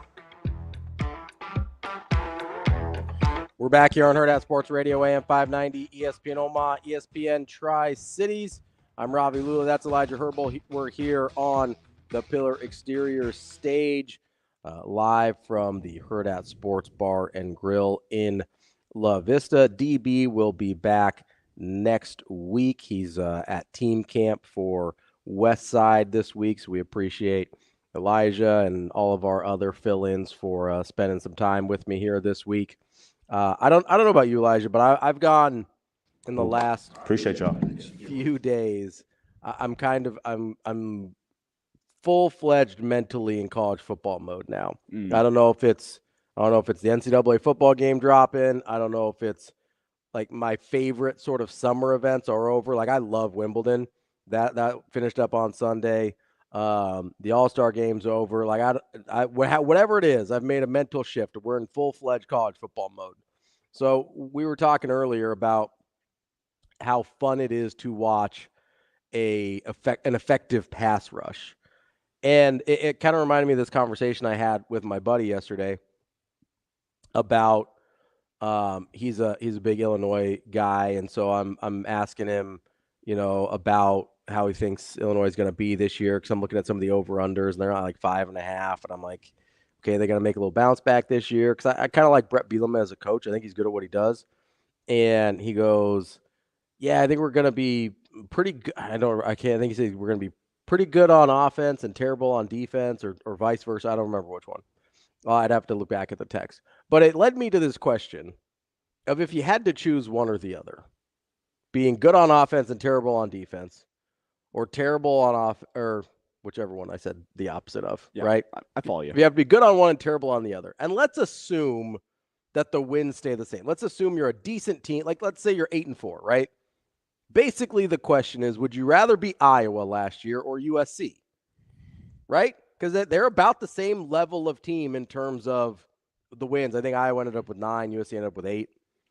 But this is essentially the same, you're talking about the same level of football team. Looks dramatically different. Just from a fan perspective, which one are you signing up for? From a fan perspective, you're obviously going with the offense. That's what I thought. Offense is fun. But I feel like... Do you know how many Iowa fans I know that need a handle of Jack Daniels every single Saturday whenever they go to the television? 10, 11, 12. Yeah, it's heavy pours. That's how they make it through a football game with all those punts. That's what they got to do. Shout out to my buddy Crew. He's been going through it. Should have seen him after the Big Ten championship game a couple of years ago. He was just in a rough place. Deep, deep dark. You need to talk to a therapist after that one. That was rough. You're going to pick offense. There's a frustrating factor on both sides. And yes, I will say, for sure. I think it's easier to be an 8-4 football team with a great defense and a bad offense than it is to be a 8-4 football team with a great offense and a bad defense. Probably, right? Because I think of the Mahomes Tech teams where they were, I don't think they ever had more than 7 wins. There was a couple they missed bowl games, or 5 and 7. And that offense was incredible. So I tend to think you're right, especially in college. Yeah, because a great defense, I think, raises your floor. A great offense raises your ceiling. So I think it's easier to get to 8 wins with a high floor or a high floor and a low ceiling as what you can accomplish as a team than it is to have a low floor and a high ceiling. Yeah, there's so much more variance of what can happen. Because you need to have basically a Caleb Williams level player to be that bad on defense and still get to 8 wins, right? And that's an all-time great college career we're talking about with Caleb. So I do think you're right there. I think it is easier to get to 8 wins with good defense and bad offense, which we've seen a couple times around here. But man, I also kind of, I do remember just watching teams where it's dear God, just get one stop. Just get a single, this is a dramatic example. We're talking the Big 12 circa 2012 to 2016. Yes, which if you have no rooting interest, it's incredible to watch, right? I loved that era of Big 12 football, because you're just hey, I'm just going to go watch a basketball game on grass. It's going to be incredible, right? Games took 4.5 hours because it was 73 to 64. But it was so much fun. And then, but I also remember, and this is a little too close to home probably, but I also remember watching Nebraska against Georgia Southern in, 45-42. Now, part of it's the opponent there where you're how can they not stop Georgia Southern? But the same thing happened with Purdue that year, right? Where they get into a shootout with Purdue. If I'm not rooting for Nebraska, it's probably a really objectively fun game to watch. But it's also one of the most infuriating things in the world where you're hey, that team's not even good at offense. Please just stop them. And not having the ability to do that can drive you crazy too. Well, it's as we talked about last hour, that ability to break somebody's will. When a defense's will gets broken, it turns into a hard watch. Whenever whenever your offense has to go score, whenever you look at it, you can say, hey, you can have a good 30-yard drive here and punt, and it's a failure. Yeah. That's super frustrating. Where on the flip side of things, I think you can always hold on to that hope. Even with Nebraska last year, you'll hold on to the hope that they're going to have the right play call at some point in this game, and it's going to lead to a long gain, and that could be all you need whenever your defense is playing really well. 2 or 3 times a game, Harburg would crease one, or Malachi Coleman or Jalen Lloyd would be running wide open down the field, and you would get, you'd get those chunk plays that sort of saved you from having to actually drive the football, because that was not something that was going to happen. But you're right. I think it is easier to accident your way into points, if that makes sense, than it is to accident your way into stops. Yeah, accident might not be the right word, but to have that moment of, you just have the perfect play call against the wrong defense for this play call, and it leads to 30 to 40 yards. I think that's easier than to luck your way into defensively. Oh, we just blitzed right up the right hole and we're going to get a 4-yard stop. Like I do think there is a better chance offensively of having a splash play. Luck isn't the right word, but good fortune. Yeah. I know what you're. Those are two of the same things, basically. But I think you know what I mean. It feels weird. It feels bad to call it lucky, right? Because you still have to execute at a certain point. But luck in terms of situationally, like they have the wrong defense called and everything there, and then a guy, or even like defensive backs fall down sometimes. Like sometimes it is just luck where a guy's feet get tangled up, and all of a sudden you've got a guy streaking down the sideline with nobody near him. Or somebody gets confused on a coverage or whatever, right? Like that does happen. Or a corner grabs a wide receiver's jersey and they call pass interference and you get that free 15 yards. 100%. That's going to happen too. Yes, and that's easier to luck into than it is. And part of it is you're talking about, hey, we need 1 play versus we need 3, right? Sometimes 4. Like you need consecutive quality plays on defense to get a stop. Unless you get a tip ball interception, whatever, something like that. But most of the time to get a stop on defense, you have to have something go right multiple plays in a row. And that's harder to luck into, right? Like, I'm not going to throw my remote at the TV whenever, like, say, Nebraska goes 3 and out. Mm-hmm. I'm not going to throw my remote. If Nebraska's defense had an opponent last year at 3rd and 10 and they pick up the first down, I'm immediately at remote throwing territory. Like, oh my God, what the hell is going on? Which here? Happened more often than we would like to say. And that's something Coach Rules brought up is like, hey, we got to get off. We got to get off the field on 3rd and 7. Like that's just if you get them at 3rd and 7 or plus, like that has to be a punt. It has to be. And too often last year it wasn't as good as that defense was. And as much as we like that defense, there were some areas where like they could get a lot better. And that's why I think a lot of people are assuming some level of regression.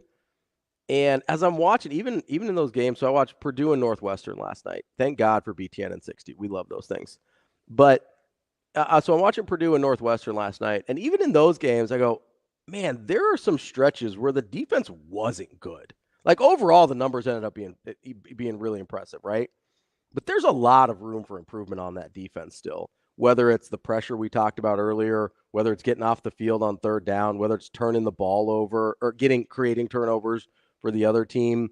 There were a lot of things where I was like, man, they have some rough stretches here. I would say, and I'm painting with a broad brush here, but at times last year, that defense kind of regressed into a bend but don't break defense. Mm-hmm. And I think that's a little bit because of what the offense set them up with at times. Yeah. Where they were out on the field a ton.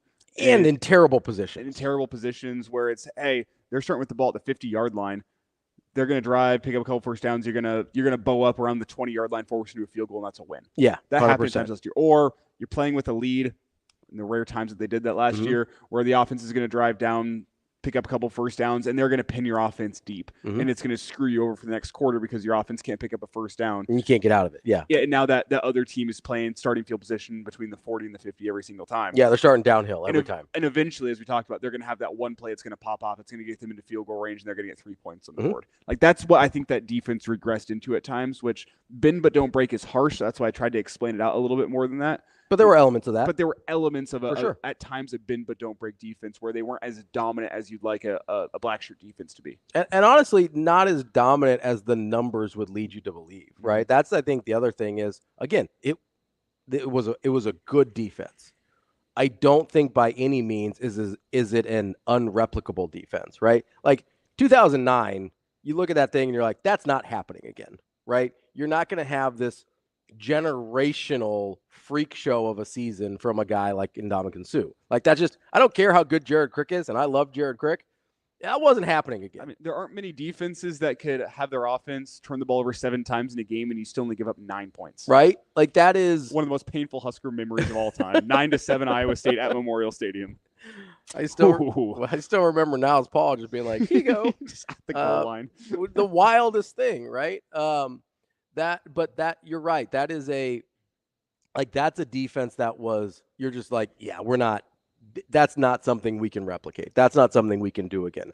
I don't look at anything that defense did last year and look at it and go like, oh, that was too much of an outlier. We're not going to see that again. The only thing that even comes close to that was their ability to not give up touchdowns on short fields. after giving up turnovers. But you know what's a really easy fix to that? Turn the ball over less. Like, stop putting him in that position, and you won't have to have that. Everything else, I'm like, yeah, I think they could be better. I think they could be better at, again, their coverage, especially if you're not forced to play Malcolm Hartzog at corner, if he's allowed to kind of be back at his natural safety spot. And even if he is back at corner, I assume he's going to be better because he's been there for a year, right? Whether it's the pass rush that we already talked about this morning. I do think, you probably need somebody in the linebacking crew to step up a little bit. You're losing Reimer. You lose Henrich. You get Bullock back. You have Bear back. And you've got Shavers coming. That's the one that I like. They seem super high on Shavers. I'm super high on Shavers. That's a guy that I'm looking out for. Be like, he might be a menace in there, and that's a guy that I'm super excited about. Javen Wright. I know DB is super high on Javen Wright.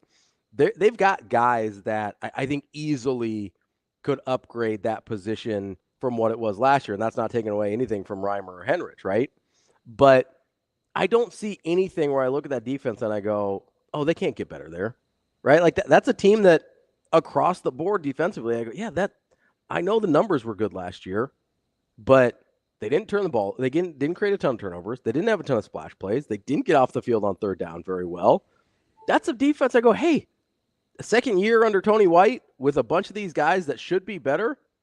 I think that's the question. That's the should be. The should be better is the question here. It is. It's hard to project development if you're not in the building every single day and seeing what's going on. It's hard to project development because guys blossom and flourish at different rates. They do. And I think a question I have specifically with this defense in terms of is their development is that opposite corner spot outside Tommy Hill. Yeah. And I think you also have to ask the question, how does Tommy Hill respond to a position coach that isn't Evan Cooper? Yeah. Because you've seen him get thrust around a whole bunch throughout his Husker career, even back to Arizona State. 100%. And it was Evan Cooper was the first guy that really seems like was able to click with Tommy break Hill, through to him. to break through to him and get him playing his best football. How does he respond to a guy that isn't named Evan Cooper? I think that's a question.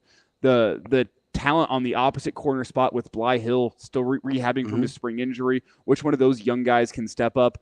Or is it a transfer in Sire Wright? Who can step up and be a competent corner at that spot, maybe until Bly Hill comes back or maybe for the entire year? Yeah. That's a question that I have. You look at Buford. I know he started to get some playing time at the end of last year. What does his development look like with an offseason where it's not rehab? It's actually getting better at football. Singleton's another guy in the defensive back room that had that injury that hampered him all season long. How does he look coming back from a knee injury such as that? There's a lot of questions in the defensive back room. That's the one place where I think it could all go wrong for Nebraska. Because you look at the defensive line, you know the guys that you have, you can expect, even if those guys don't get better, they're still going to be a very, very good defensive line next season. I feel great about the defensive line. I look at the linebackers as well, and there was enough guys in that room. I mentioned the two, Bullock and Bear, that I have a good amount of confidence 100%. in, where even if those guys don't develop at all from last season, I still think you feel confident about what they can bring to the field. And I do think they get better than they were last year. Especially with the other guys that we mentioned that can contribute. Yeah. So it's the defensive back room that I look at, like, where could it all go wrong for that defense? It could be the defensive back room in my mind, with the late switch to a position coach and some of the question marks that you have. A lot of people want to chalk up Tommy Hill as being maybe a finished piece based on what we saw last year. A lot of doubts in my mind have arisen since the John Butler news with Evan Cooper leaving, in terms of, is Butler a guy that can get through to him? Yeah. I think that's a fair question. My question about that would be, does he need someone to get through to him still, right? Like, has he gotten to the point where he's just mentally in a place where he's like, all right, I'm good to go? Has it already clicked? Yeah, like he's got there, it's clicked, he's on board, whatever. Like, because that does happen. Or is he still in a place where he needs a little bit more guidance, he needs a little bit more mentoring in that situation? That's something we can't know and probably won't ever know, but we'll see the results on the field, right? And that's a really good point, because I hadn't thought of that, and I haven't really heard anybody else talk about it either, is what impact John Butler has on a guy like Tommy Hill. I wonder, what happens if they do have to play Malcolm Hartzog full-time at corner? I think it's okay. I don't think it's their best scenario, but I think it's okay. I think you'd rather have a guy like Jeremiah Charles, a guy like Sierra Wright, and be there and be able to step up into that spot and be there until Bly Hill is ready and healthy and good to go. But you're going to need whether it's as starters or depth, you're going to need Jeremiah Charles and Sierra Wright and probably Jaden Doss, if we're being totally honest, regardless, because there's not a ton of depth at those corner spots, and there's zero proven depth, right?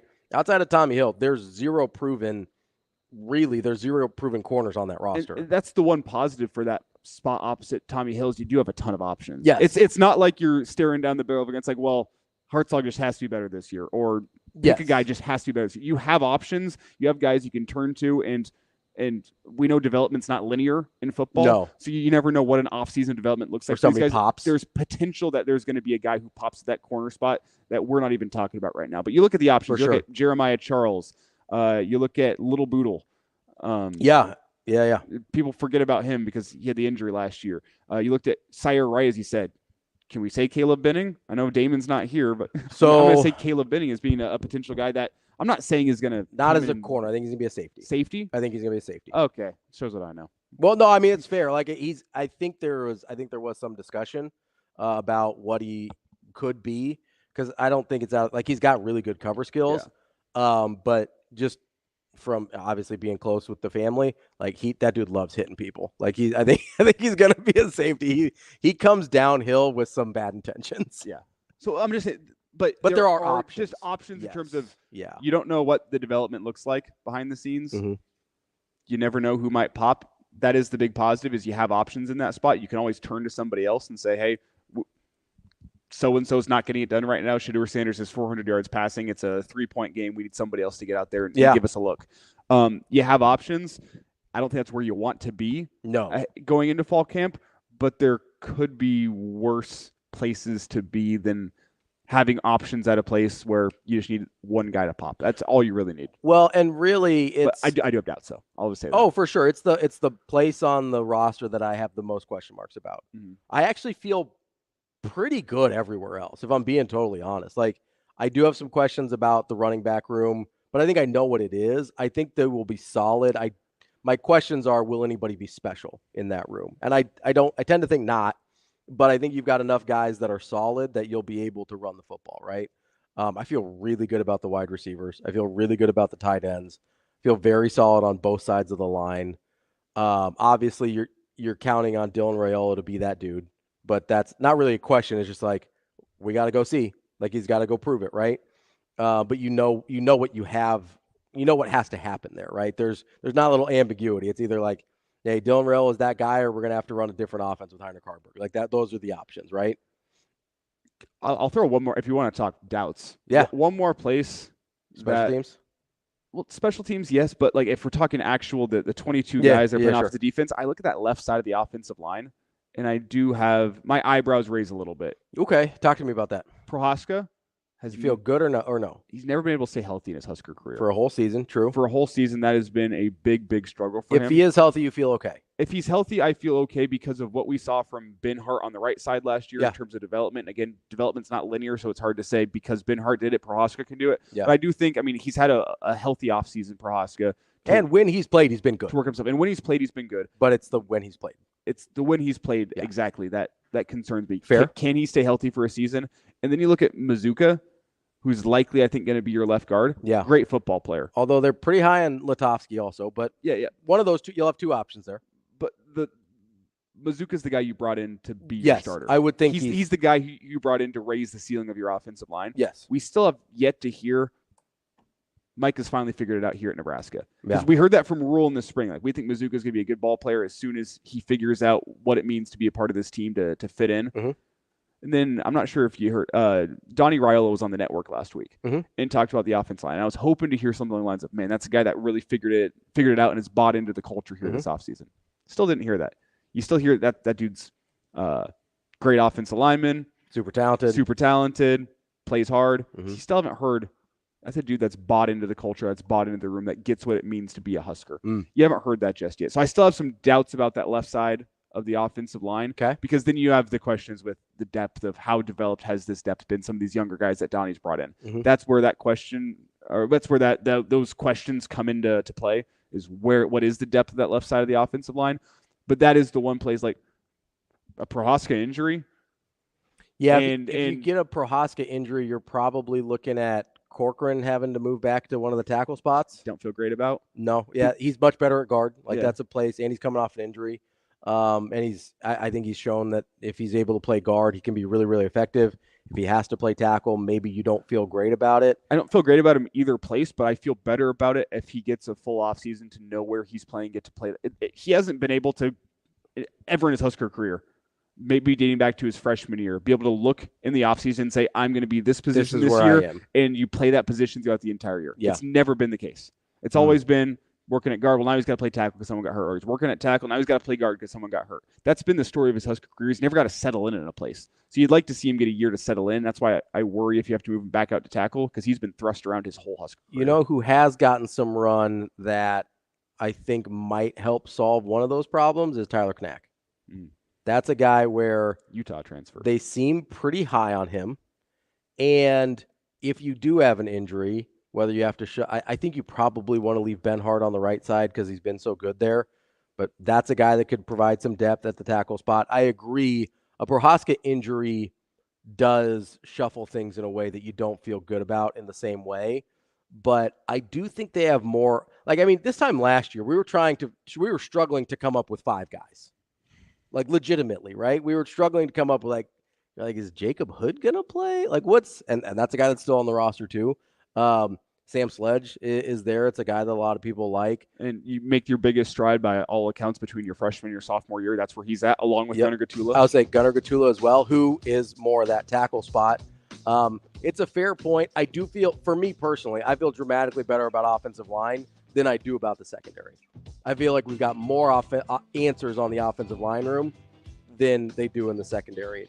And we've seen most of these guys that are still in the room perform at this level. They're having to replace some guys in the secondary, guys that we didn't think were going to matter in Phelan Sanford and Omar Brown, and all of a sudden you're like, oh man, be nice to have those guys back, wouldn't it?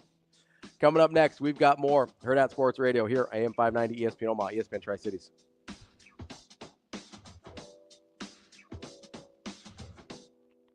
We will be back.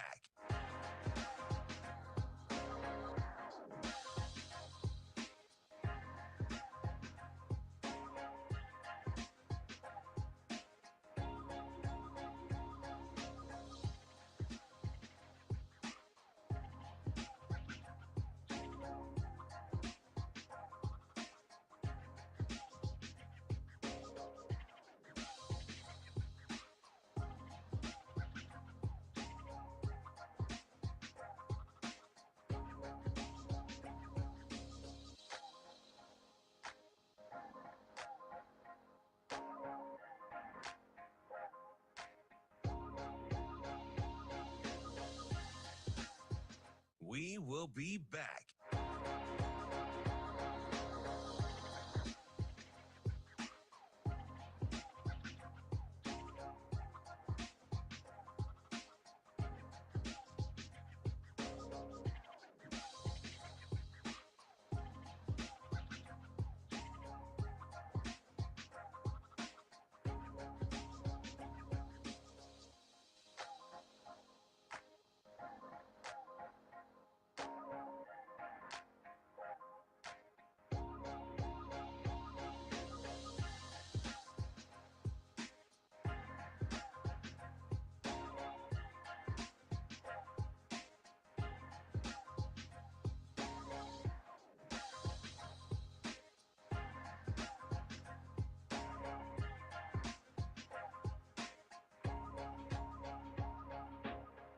We will be back.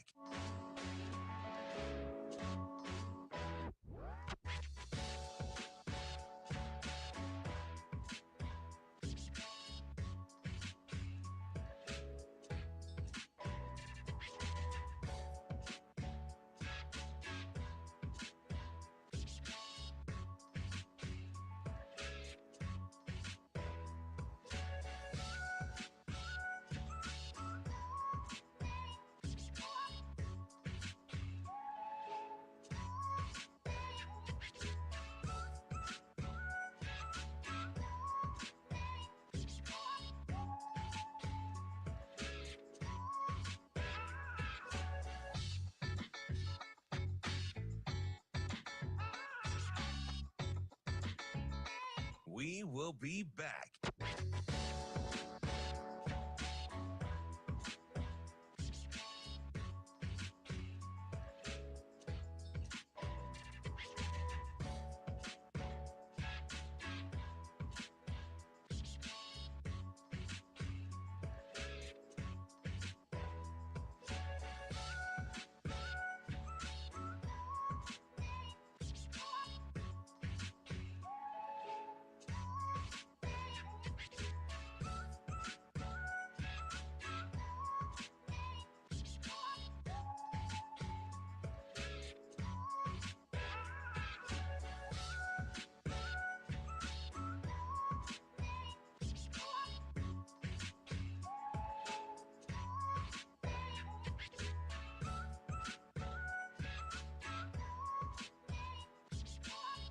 We will be back.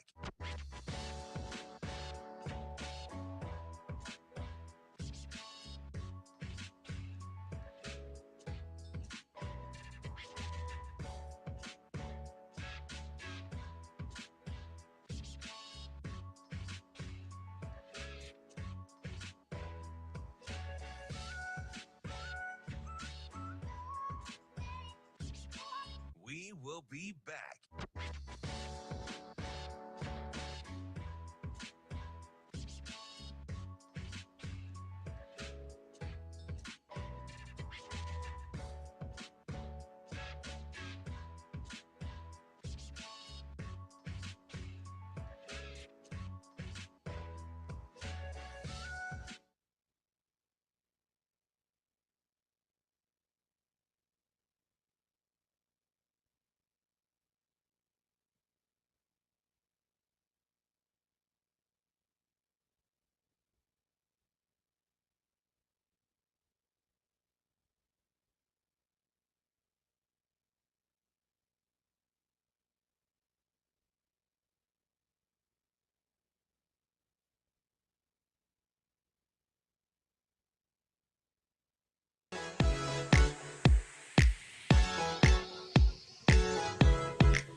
You're listening to Hurrdat Sports Radio.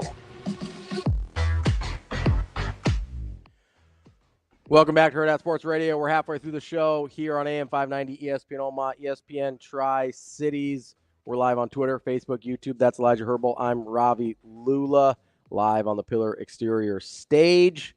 And we're talking a lot about O-line, which I know just gets Nebraskans up in a lather. But I have a question for you, because I've always been a believer that true freshman offensive linemen just generally don't play, and if they have to, you're in trouble. As we're having this discussion about depth on the offensive line, I think you probably know where I'm going here. What do you think, if any, role Grant Brix plays this year? In an ideal world, none. Right? That's my thought, is maybe gets in garbage time 4 games with red shirts. Yeah. Right? But no real role in the rotation. His main focus should be, and he's a guy who comes in maybe a little bit more college-ready body-wise than others, but he's also a guy that you go back and watch his high school tape. I don't think he ever had to pass block once. Yeah. They ran 3rd and 15. They're running the damn ball. Yeah. That's what they do in Logan, Iowa. Yeah. They're running the damn ball. You might pull out an option or something. But, listen, I went to Miller North. I'm not hating. I get it. Yeah, no, I think that's the ideal way to play high school football. Yeah. If you can just focus on one thing and be really good at it, 100%. Run the ball. 100%. You're going to be a lot more successful than if you try to be balanced and you have offensive linemen that aren't great at either. Sure. Just have your offensive line for all 4 years work on running the damn ball. Yep. He fires off the ball great. He's got, frame-wise, I think, a head start on a lot of his peers in terms of being college ready. But in terms of what he actually brings to the field, you're going to have to pass block at Nebraska. If Dylan Riley is going to be your quarterback, 100%. you got to get that down. You'd much rather have a guy just spend a year focusing on working on his deficiencies in his game as opposed to actually having to play and add to the fact, okay, now you're getting beat up on Saturday. Mm-hmm. You have Sunday to recover. Now you turn it back around on Monday. Now you got to work on your development again. You got to work on pass protection. It's much easier whenever you have a little bit of freshness in your body to spend a year working on what you need to work on. 100%. So in an ideal world, it's none. And a comparison that we've used before on our show, I love this comparison, is offensive line development is like cooking a brisket. Okay. You want to slow cook that thing? if you try to go fast, you're going to ruin something. You can't microwave a brisket. You can't do it. Like, that's fair. You need to go low and slow. Fair. You need to break down that connective tissue in the brisket to make it good. And if you do it right, if you go low and slow, Incredible. if you take your time, it can be absolutely beautiful. Yeah. Used to be a cheap cut of meat because it was not good to eat until people found that you can slow cook it and make it incredible. Yeah. But we've all had a bad brisket. You've all had a bad brisket, and it's no fun. No, nobody enjoys a bad brisket. Things dry, it's chewy, and then nobody wants anything to do with that. Nowadays, you're looking at the price you paid for that brisket, and you go, "What the hell was I doing? I could have had a couple of ribeyes for this price." Yeah, you're like, "What am I doing eating this bad brisket?" Right? So that's what I compare offensive line to. You can't microwave a brisket, and you can't microwave offensive line development because it is so many little fundamentals. Like I look on a football field, the most fundamental positions I see are offensive line and cornerback. Okay. Where you have to be fundamental, like technique-wise? Yeah. Okay. And if you're not, you're going to struggle. Like, I think at a high school level, offensive linemen and corners can out-athlete the guy across from them. For sure. Yeah. We see that all the time in high school. And especially at corner. Yeah, especially at corner. Yeah. You see it along the offensive line, too, where you just go, man, that guy's just 300 pounds and can move. Like, you're screwed as a defensive lineman. There's nothing you can do against that. But then those guys step up to the college level, and you realize, oh, I have an athlete across from me that is just as good as me. And the way more athletic than me. And the way to beat it is to really lock into your fundamentals. Those are the two positions I look at, and I go, you got to be fundamentally sound. And if you are fundamentally sound, usually those guys, if you're fundamentally sound in high school and you have one of those bodies that's college ready, you are a 5-star. And there's not that many of those guys. There's not that many of those guys. So from a development point of the offensive line, either these guys have to work on developing their bodies, getting the right weight on, which takes time, or you have to work on having your fundamentals extremely, extremely sound. Which also takes time. So hopefully we don't see Grant Brix in any high leverage situations, is what you're saying. It's a slow cooker process. It's a smoker. It's a brisket type for your offensive line in order to get them ready, because the things that take you from a good offensive lineman to a great offensive lineman can only be done through time and repetition, whether that's working on your body or whether that's working on your fundamentals. So I think in an ideal world, Grant Brix sees the field in garbage time 1 to 2 games, and that's about it. And that's where I'm on the same page as far as Grant Brix is concerned. But the only way that analogy could have been more Midwestern is if you had thrown in a crock pot reference in there. And that would have, I think, completed the trifecta. But I agree with you. In a perfect world, we don't see Grant Brix at all this year. I do wonder if he had to get forced into playing time, say 6 or 7 games into the season, what it would look like. Not that I want to see it, but I do wonder if that's enough time between fall camp, halfway through the season, to get him up to speed to be functional, because I do think there is a really high upside with Grant Brix. Obviously, he was super highly rated as Nebraska or Oklahoma. Like, everybody wanted that dude. That's where I start to wonder. If you have to start him game 1, like, yeah, you're in some trouble. If he has to get some rotation in by game 6, 7, 8, maybe are you okay? Maybe. Again, you prefer not to be in that position, but that's where I kind of wonder about how quickly he can come along. And Thomas chimes in here. I know he likes talking offensive line play. I love talking offensive line play. He doesn't think Brix's body is as college ready as a guy like Tamua, which I don't necessarily disagree with. But the one thing I'll say about Brix is I think he's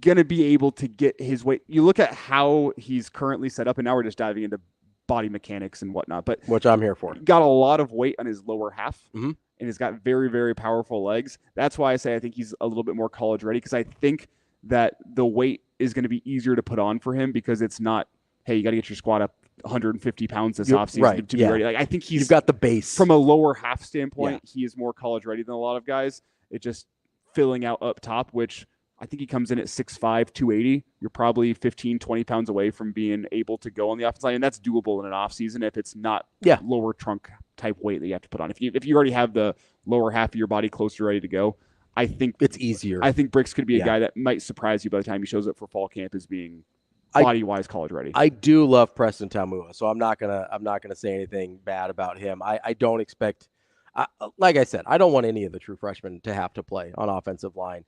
I do wonder about some of the redshirt freshmen, like a Gunnar Gatula, right? That's a guy where you look at, okay, he's listed right now at 6'5", 295, so he's kind of already put on that weight that you would want him to. I think he came in at like 270, if I remember right. So he's put on the weight that you would want him to put on to be an effective offensive lineman. He's got that size coming out of Lincoln Southeast that you think you could maybe convert him and have him, not convert him, but you think he could maybe translate to playing the tackle spot. That's a guy that I'm kind of interested in because I think from a frame standpoint, there's a lot of upside there. I think I know what Sam Sledge is. I think he's going to be a really effective guard, kind of that. He's sort of an offensive lineman where they love the guys that are maybe not super physically gifted, but they're just kind of have that attitude and they find a way to get it done. Like that's why every guy that loves offensive line loves Justin Evans and Sam Sledge. Every one of them, right? But at tackle, sometimes you need a guy with the physical gifts. I wonder if Gunnar Gatula is in a position after a redshirt year to maybe help out there if you don't want to have to play Turner Corcoran at one of the tackle spots again, and you need some backup spots for either a Teddy or a Bryce. And I'll admit my own bias here. Yeah, I love Gunnar Gatula. I played at Lincoln Southeast, sure, under his dad, so that helps. And then Gunnar was always just a little middle schooler running around on the practice field. Never thought he would turn into the 6'6" monster he is today. He was just a little fat kid. Weren't we all though? Any offensive lineman just grew up as a little fat kid. At some point or another. But love Gunnar. He's also quietly been one of those guys that Nebraska football every single week has been releasing the top guys on their leaderboard from their offseason conditioning. Gunnar's been on that list, I believe, every single week. We love to see that. Something to watch out for. He grew up in a football family. He knows football. No stranger to hard work. I mean, Gerald Foster was a guy that he looked up to as a kid. He's always hanging around with Gerald and turned himself into a pretty good offensive lineman for Nebraska and made a decent pro career out of it as well. I know it was a little more USFL than it was NFL, but that's a guy that he was learning from as a fifth grader. He understands what it means to work. He's got people in his corner that have played high-level football. He comes from a football family.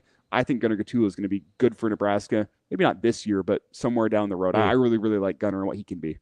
Interesting. I've stood up on that soapbox a lot. Hey, I appreciate it. Everybody's got their guy that they stand up for, and we'll see if that's this year or in the future what Gunnar Gatula turns into for Nebraska. But that is more offensive line talk than you'll probably get anywhere else in the state or in the country today. So you're welcome, Nebraska. Coming up next, we will talk to Brian Edwards, our Vegas insider.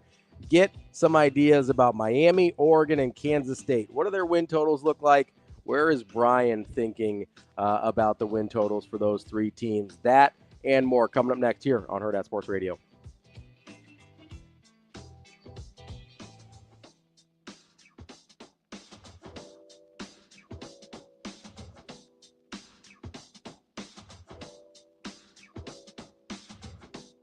We will be back.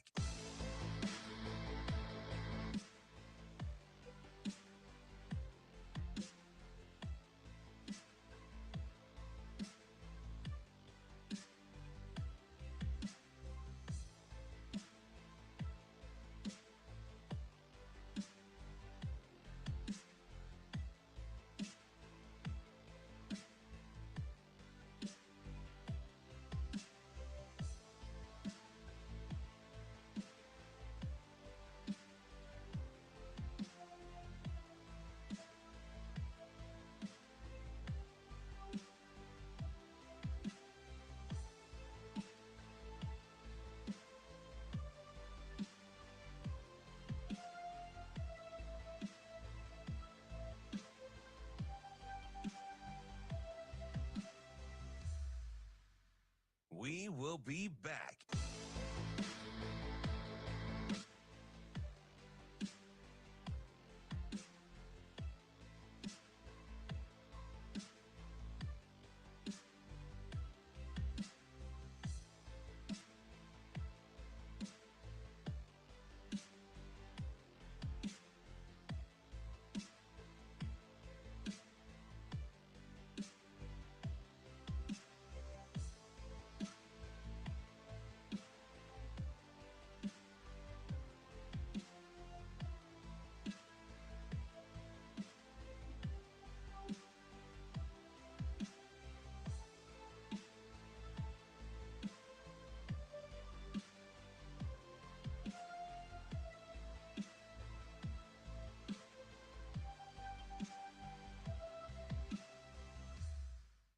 will be back.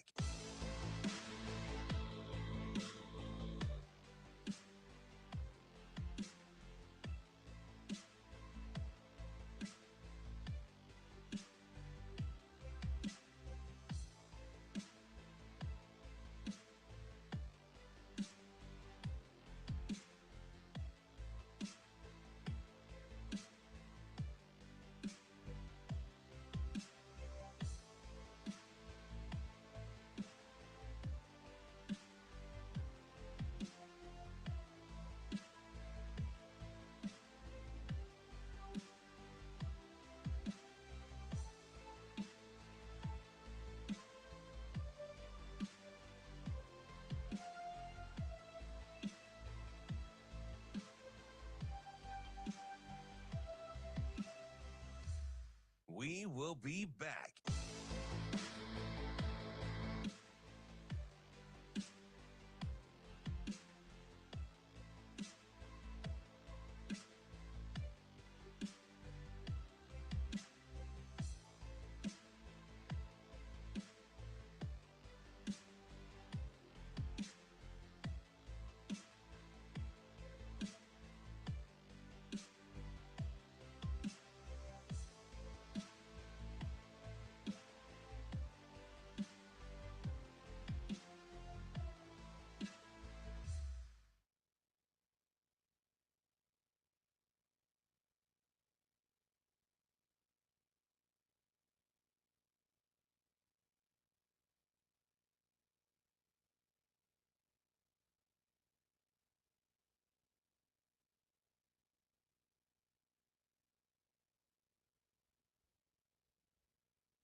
You're listening to Hurrdat Sports Radio. Now, Vegas insider, senior handicapper, and fan of the cold Budweiser bottles, Brian Edwards. It's got to be touchdown, touchdown, touchdown. Brian Edwards. I don't really love it. Brian Edwards. Were they using the cream cheese to butter the bagel? Brian Edwards. I'm going with the cowgirl. Here is Brian Edwards. You're listening to Hurrdat Sports Radio, AM 590, ESPN Omaha, ESPN Tri-Cities. Elijah Herbel here with me. I'm Ravi Lulla. We're brought to you by our friends at Lawrence Gardens, which is a great escape for families during the summer. Explore 100 acres of vibrant gardens, watch model garden trains, hunt for pollinators, and play fun outdoor games during their latest offering, Garden Games. Ready to make memories with your family? Plan your visit at lawrencegardens.org. Joining us now is our dear friend, Brian Edwards, our Vegas insider. What's up, B? Good morning, gentlemen. What's happening?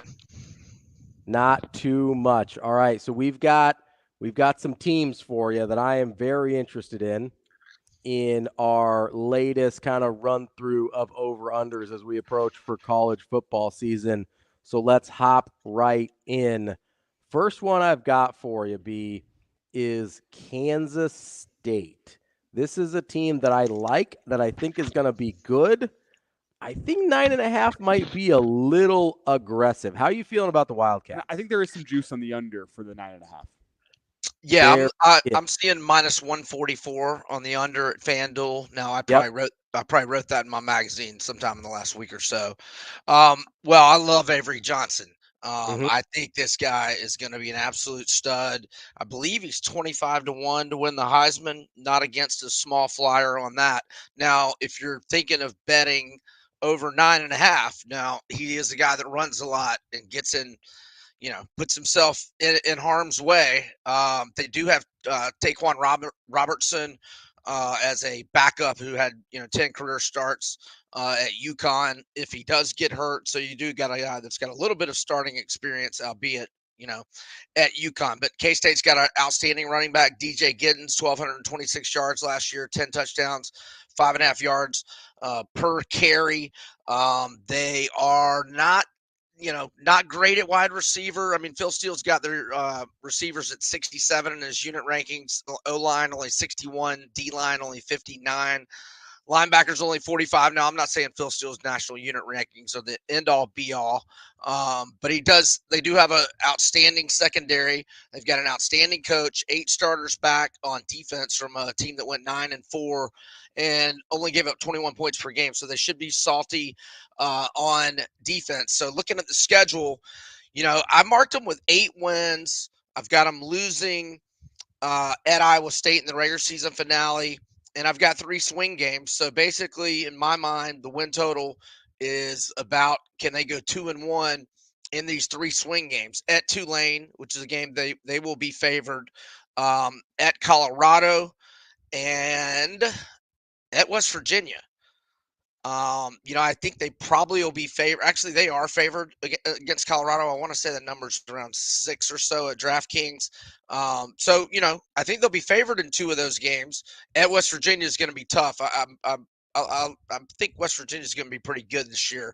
Now, I've got them winning games that could go the other way. I've got them winning Kansas at home. I mean, Kansas is going to be pretty tough if Daniels is healthy. But yeah, the rest of them. I think the schedule really works. So I don't have a play on the win total, but I don't know if Avery Johnson stays healthy for 12 games, but that's just a huge if.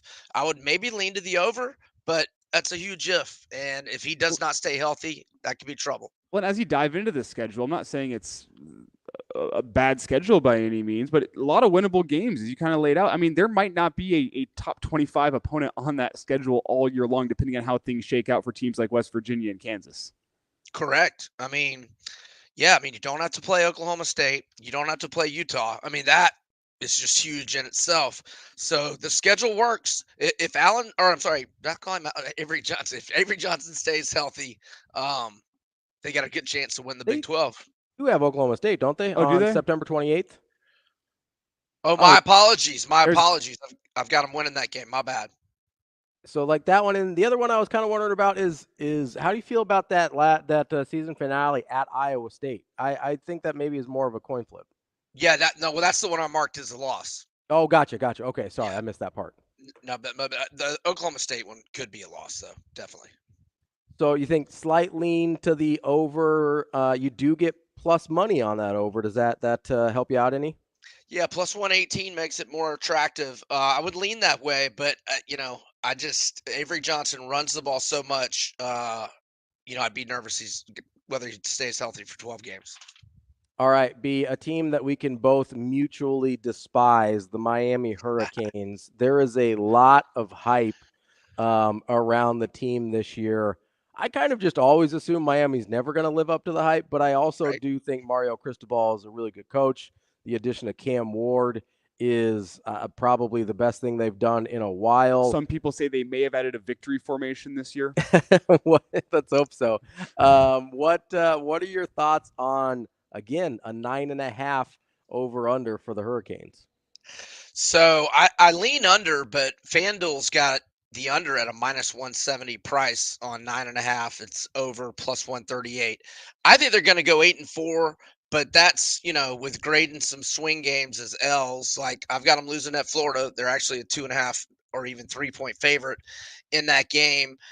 And I've got them losing at home to Virginia Tech, which is a game they'll probably be favored as well. I think there is a line out for that one. And I want to say they're like 5 or 6 point favorites. And that is a short week with Tech going on the road.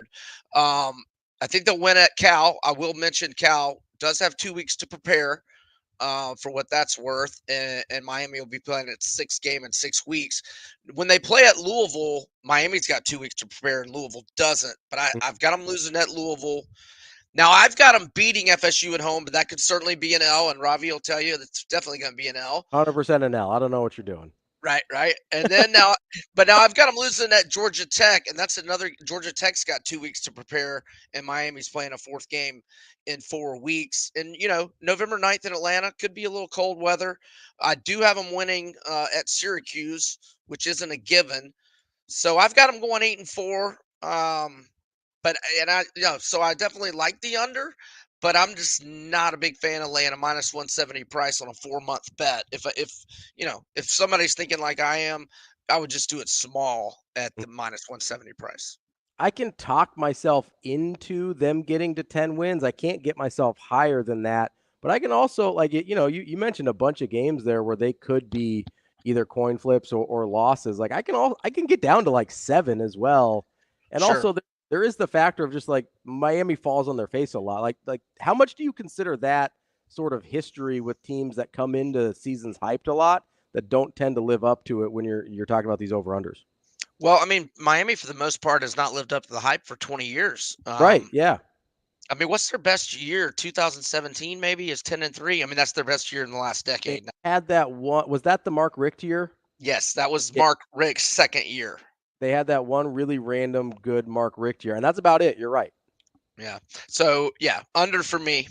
The one unknowable factor with Miami is the momentum factor I think they can have this season. Because you look at it, Florida is the big toss-up game early, and then you look at it, if they can take down Florida, they could be undefeated heading into that Florida State game. They could get rolling for sure. And that's the big factor I think that's hard to account for, especially in college football, is what does the momentum look like for Miami? Because their schedule, I mean, similar to Nebraska, it sets up well, and you wonder, what does a 7-0 team look like in late October as compared to a 5-2 team in terms of confidence and how they're playing? Yeah, they were 4-0 when Mario decided not to go in victory formation against Georgia Tech last year. So they could have been 5-0 going to Chapel Hill to face the number 12 team in the country, but they weren't. So, yeah, we'll see. B, last one here. Got about a minute left. Oregon, they're at 10.5.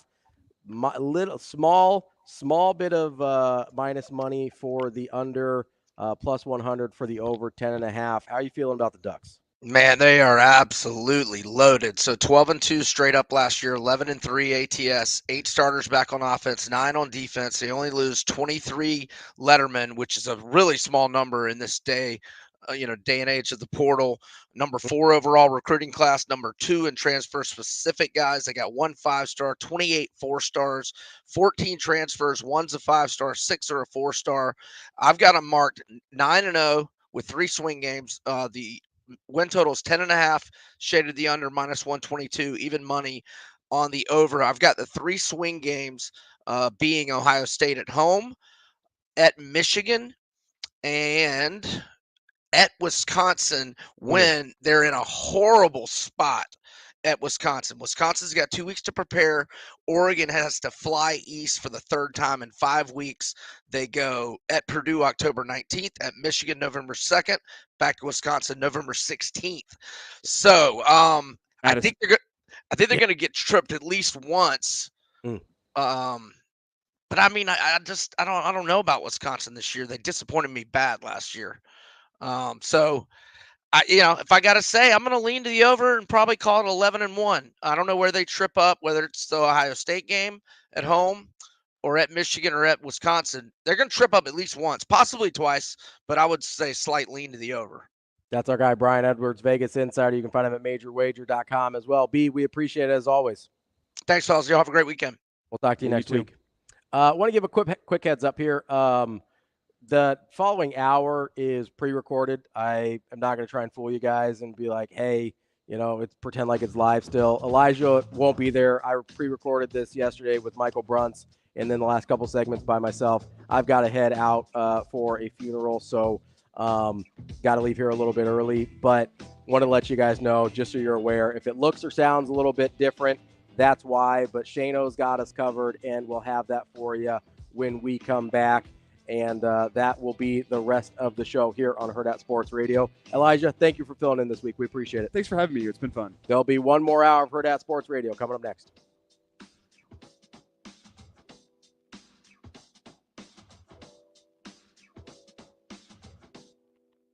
We will be back.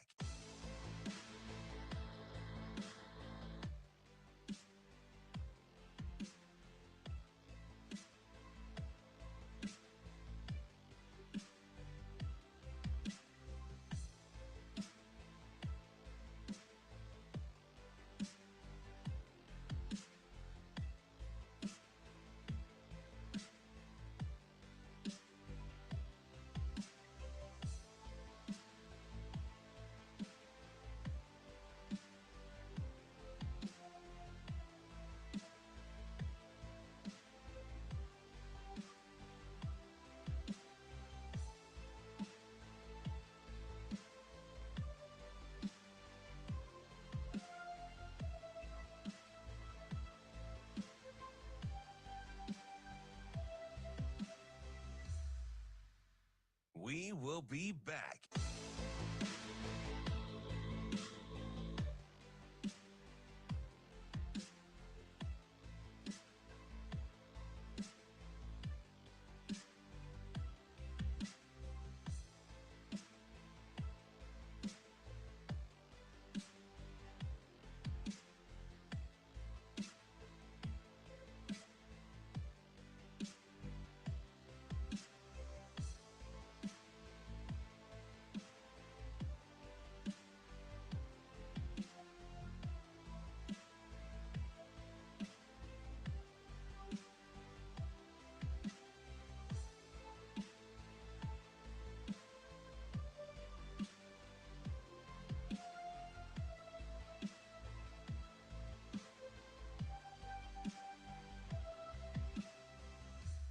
We will be back.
Welcome to Hurrdat Sports Radio.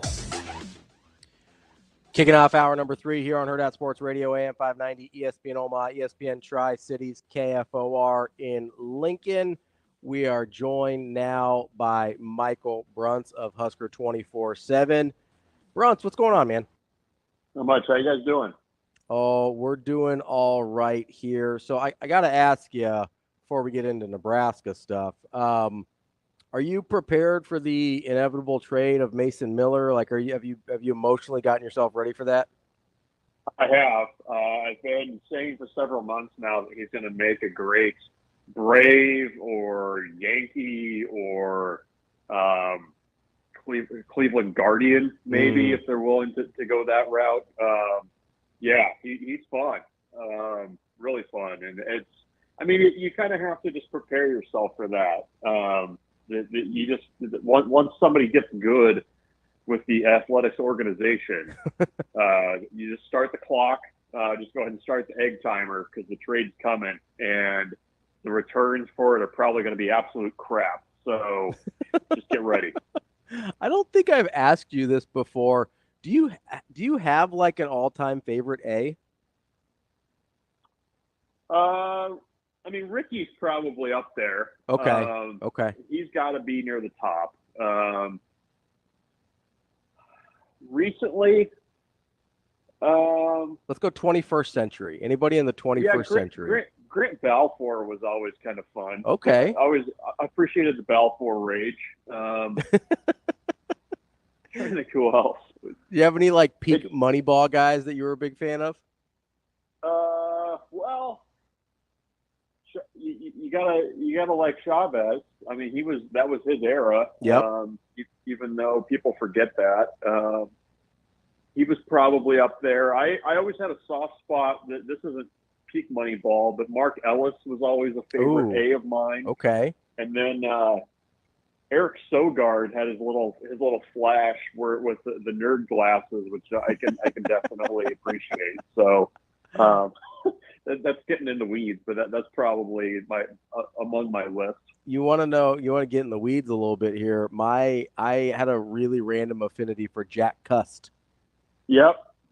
There was a type that they had for a while that was like all or nothing first baseman DHs who were probably going to eventually get dealt to Seattle, which I think is what happened to Jack Cust. So yes, and Brian Healy was the same way. And yeah, you know who was actually the most fun now that I think about it? Who? Sorry, this is exactly what your listeners want to hear is talking about old Oakland A's. 100%. Early Jonas Cespedes.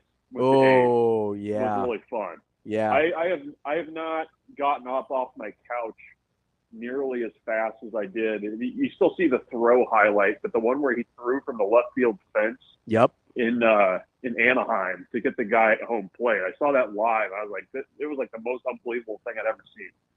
I had like 50 games of the Yoenis Cespedes experience as a Red Sox fan in like 2014, I think.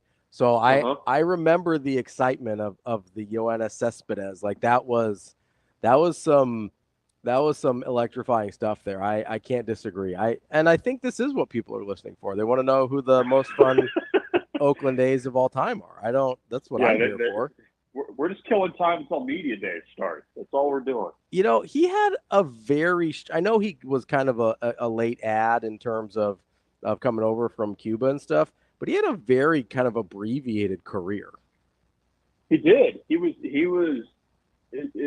I don't know what happened, but like, because he ended up at the Mets, and then I guess he just kind of disappeared into the ether, right? Like that. I think that happens with Mets guys a lot. you get this giant paycheck, but we're going to need you to leave baseball really quickly and quietly, please.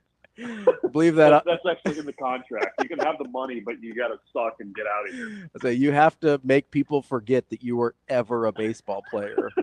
That is. You officially become that guy. I think that's what happened. Johan Santana will pour one out for him as well. No, he went 31 homers as a 30-year-old, and then was out of the league like 2 years later. He was 8th place in MVP and an All-Star, and then literally disappeared off the planet. That might be in the contract. It really might be. He was probably like 35, if we're being honest. Like. Yeah, might have been 35.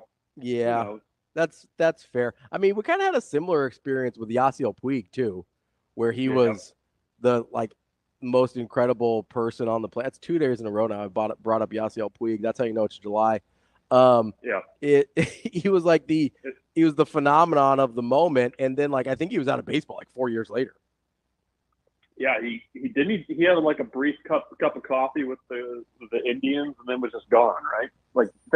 Weird things happened, and then he just disappeared. Yeah, maybe that's the problem with Cuban baseball players is they're there and then just gone. I think he also had a half a moment with Cincinnati as well. It was weird. That sounds right. Yeah. But he was young, or allegedly young, when he came in, so I don't. He did his tour of Ohio professional baseball and got out. That's what he did. Well, he got to Cincinnati and he's like, I like this part of Ohio so much, I have to see the rest. I'm so close to Kentucky. It's unbelievable. The Midwest is right there. The East Coast is right there. The South is right there. Everything is at my fingertips. Yeah. That's what people say about Ohio all the time. Everything's at your fingertips. Speaking of an Ohio guy, we had a little Bo chime in there. All right, we're talking with Michael Bruntz, a Husker 24/7. about some very pertinent things, as you can tell. Bruntz, as you're kind of, as we're kind of winding down here in terms of the summer before the football season starts, we got media days next week. Like, what are some of the things you're starting to think about, whether it's players, whether it's position groups, storylines? Like, I know you professional journalist types like to kind of plan ahead a little bit. Like, what are some of the things you're starting to think about as the season gets a little bit closer to them opening up camp here in just a couple weeks? I appreciate that generosity, thinking that we plan ahead. I still have to rent my car to get to Indianapolis next week. No, I think you're kind of starting to laser in on kind of what the depth chart looks like. I mean, I think that's, kind of the first order of business. I think you could probably get pretty close at most positions. I think there's a couple that I'm eager to hear a little bit more about. And actually with the players that are going to be in Indianapolis, you'll get a little bit more of a well-rounded answer on some of that stuff. I want to know more about defensive backs.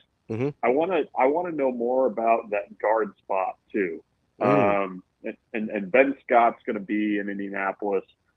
Kind of curious to hear his thoughts on that and kind of where things stand and who's going to be playing around him. But those are the two big ones for me, I think. Obviously, the quarterback question and conversation is going to take up a lot of oxygen when Nebraska's going at Big Ten Media Days. But, I think that's kind of more where I'm looking right now. I mean, I'm eager to see. I'm always kind of looking around and talking to people that don't cover Nebraska to kind of get an outside sense of maybe what the thought is on Nebraska this year. I think Nebraska has entered more into that sneaky good team that might do something category. That there always seems to be a couple teams in that section in July. I think Nebraska probably fits pretty well there. And I don't know. I mean, it's with the expanded college football playoff, it feels like you have to pay a little bit more attention and try to do a little bit more work of trying to pick out who's like the 9-3 team that's going to emerge from this conference that is going to, like, you're basically looking for bubble teams is probably the best way I could put it. Like, who's in that 9-3, 10-2 area? I mean, I would not go 10-2 with Nebraska, but I mean, I think it would be fair to say if things kind of break well for them. I mean, they could get into that 8-4, 9-3 conversation, and you're kind of right on the bubble there. So that's going to take up a little bit more time too. It's kind of sizing teams up and being like, okay, who can emerge from this fray, this non-divisional fray, and get themselves at least in that conversation a little bit. Yeah, Bruntz, that's a really good point with those bubble teams, because I did, a very light amount of research because I'm in radio and I mostly just kind of fly off the handle. But I believe in 8 of the 11 years that the college football playoff existed, or the college football playoff rankings existed in the form that we knew it, that a 9-win team would have been in the top 12 after the end of the regular season. So that's going to happen more often than not. And if we're being totally honest with ourselves, that's going to be a team from the SEC or the Big Ten, right? Like, it's just always going to be one of those teams. So I think you're right. Like, I've said 8-4 for Nebraska pretty much, I mean, for a while now for this season. I think you can make an argument for 9-3 pretty easily. I probably wouldn't go much further than that, but like, you're going to be in a position, especially if we think the front of the half of the season goes the way we think it can, you're going to be in those conversations throughout the back half of the season. Yeah. I mean, you're if it goes in the front half of the season, like at least it should on paper, or people perceive it to be going. I mean, again, November is going to be kind of prove it time for Nebraska. And I don't know why, but last night I went back and rewatched a couple of those games from November. I watched Nebraska and Maryland, and I watched Nebraska and Iowa. And I mean, it's hard to it was hard to rewatch, first of all, but also just kind of giving you a sense of gives you a sense of how close Nebraska was at the time of like, should have won at least 2 of those games. And, those are the games that you're going to have to win to go from, a 7-5 team to a 9-3 team and to really give yourself some momentum. And the thing that I don't know, maybe it's just lazy thinking this way, but are we going to, is the stretch of November going to be viewed the same way as it kind of is viewed with the NCAA basketball tournament, where there's kind of this perception of teams surging at the end, or a hot team maybe getting in over a team that limped over the finish line? I don't know. I mean, that's what makes this season so fascinating, is because everything is so new. I'm very eager to kind of see how that kind of stuff is viewed, because I think you're going to have to. I don't think you're going to be able to limp into the finish line and be in that conversation in a serious way. Yeah, I mean, I think it's, even if the NCAA basketball tournament committee always insists, like, oh, hey, we don't look at the last 10, or we don't weigh it more than we do the rest of the season. But human nature plays in at some point, where the last thing you see is going to matter more to you, right? Like, that's just how people operate. And that actually might, I mean, listen, if we're having this conversation, which it's July, so why not?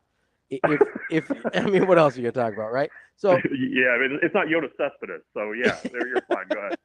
Hey, I will go right back to obscure baseball players.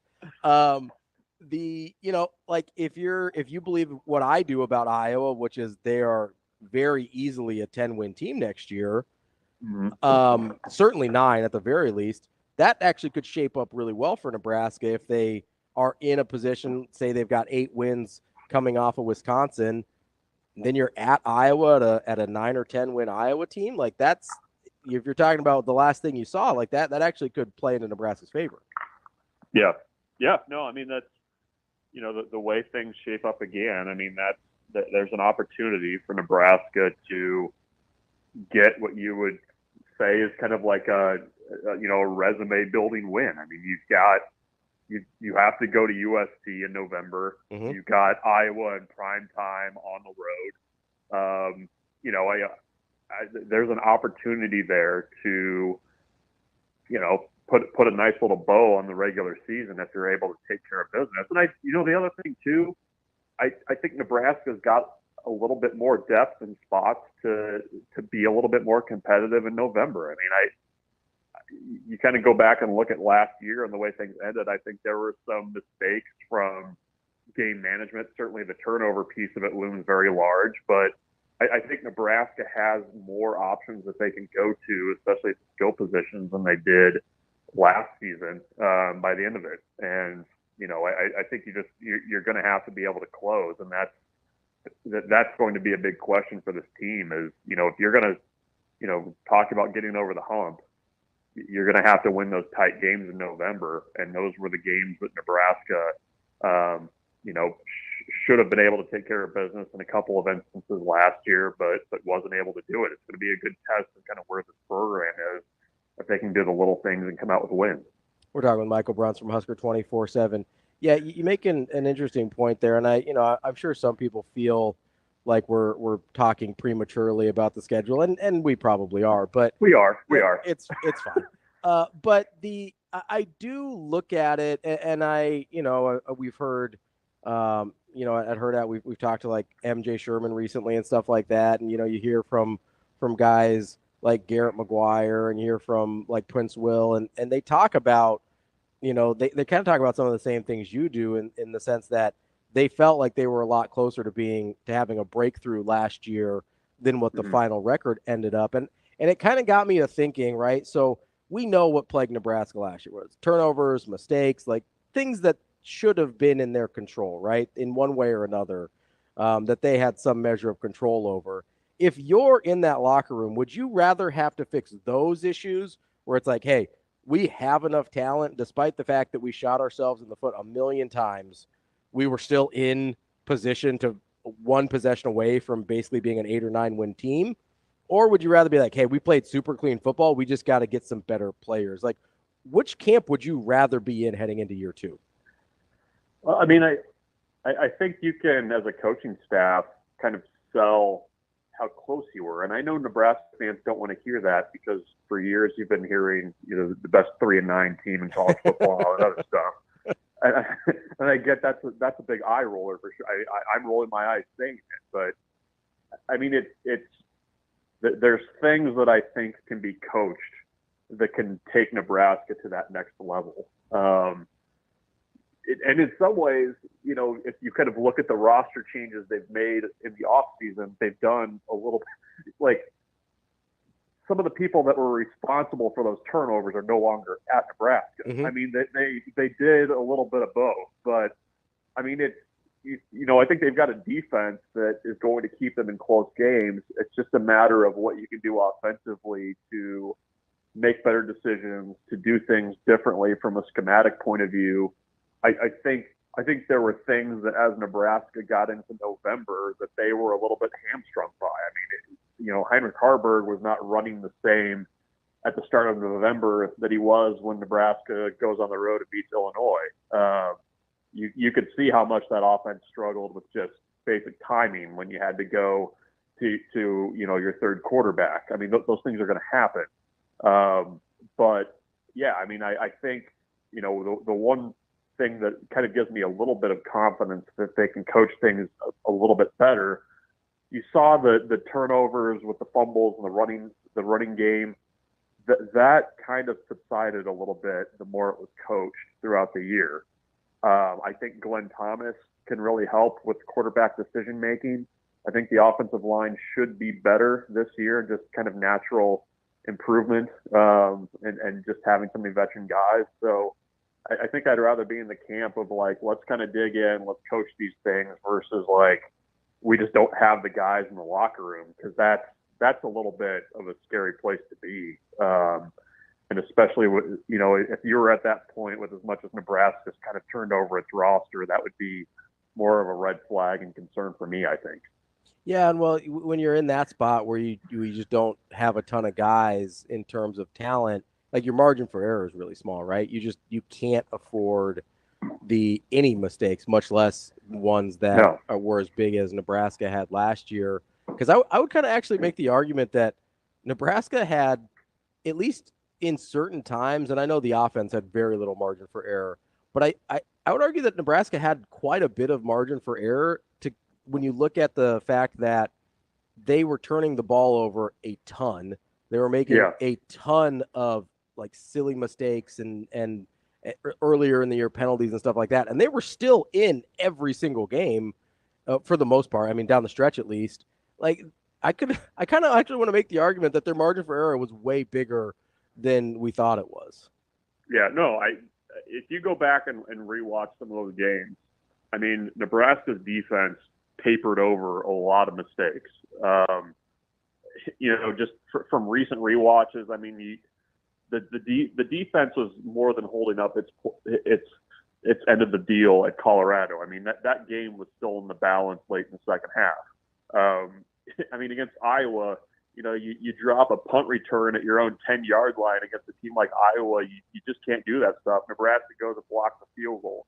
They blocked one later in the game as well, and just made those plays that kept giving the offense chances, but the offense was not, kind of in a place to do much with it. So, yeah, I mean, I that's why I think there's, if you're potentially starting the true freshman quarterback this year, I still think Nebraska's defense is going to be able to buy the offense a little bit of time to kind of find its footing. What you don't want to see is, the volume of turnovers last year where, the defense was pretty much doing everything it possibly could to keep them in games. And, in some situations that was probably they were pretty fortunate to be as close as they were in some of those with as many turnovers that they had and where they happened. I mean, that was a defense that played with their backs against the wall all season. Yeah, and that's a good point. You just wonder how much better that defense can be without having to constantly play in quick change situations and things like that, where they found themselves so much last year. Bruntz, appreciate the time as always. We will talk to you again next week, and go rent your car, man. Figure it out. I've got a place to stay. I just got to get across the country. So I'll be okay. I'll figure it out. It's only across the Midwest. We're not even going halfway across the country. Come on. It's fine. Yeah.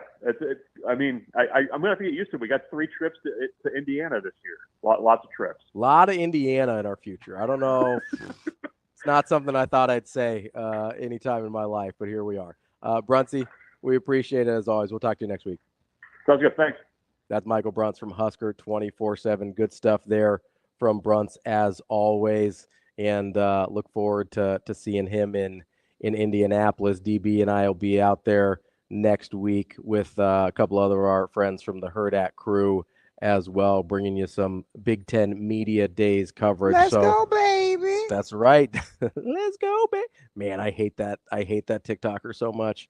Okay.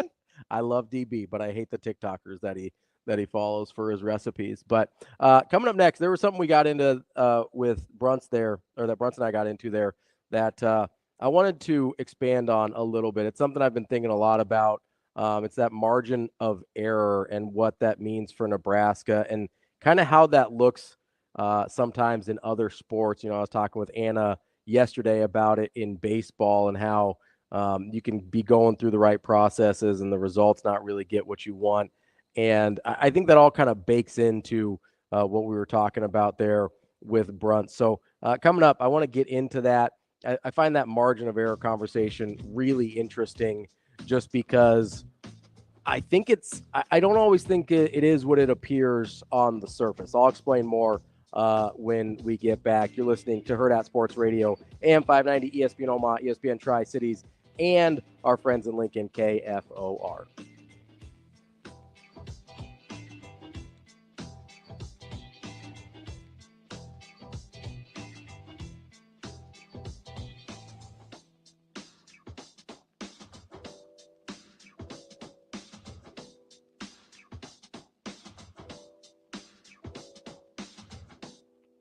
We will be back.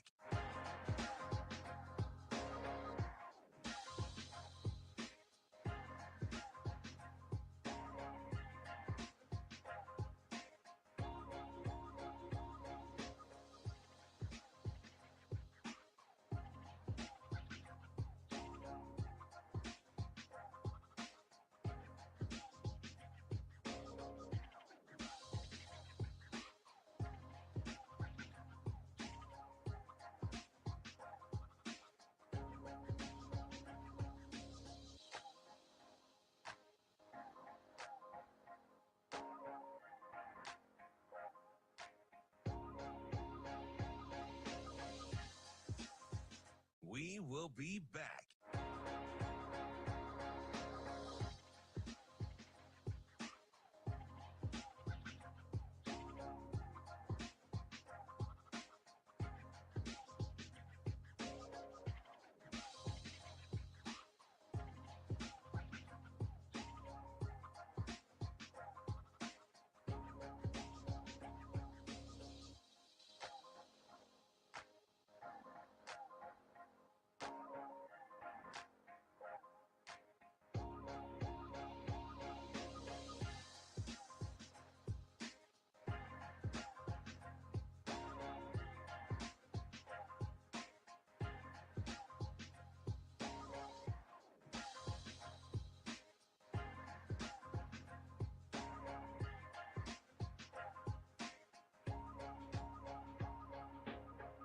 We will be back.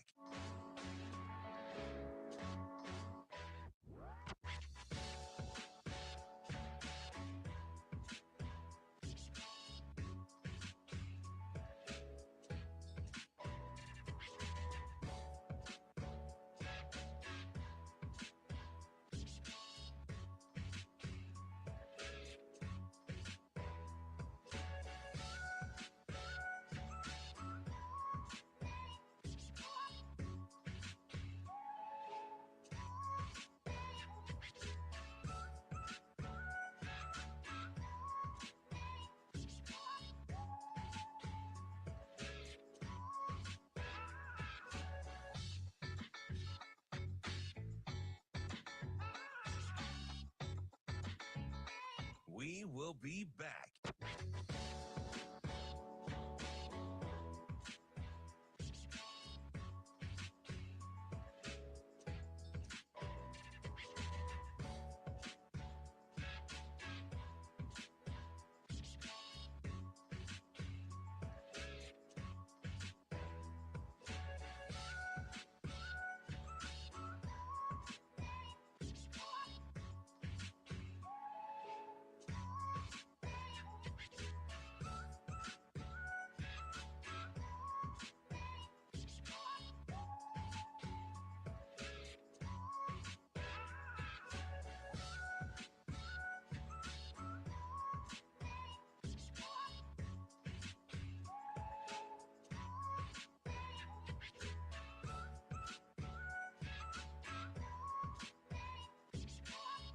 We will be back.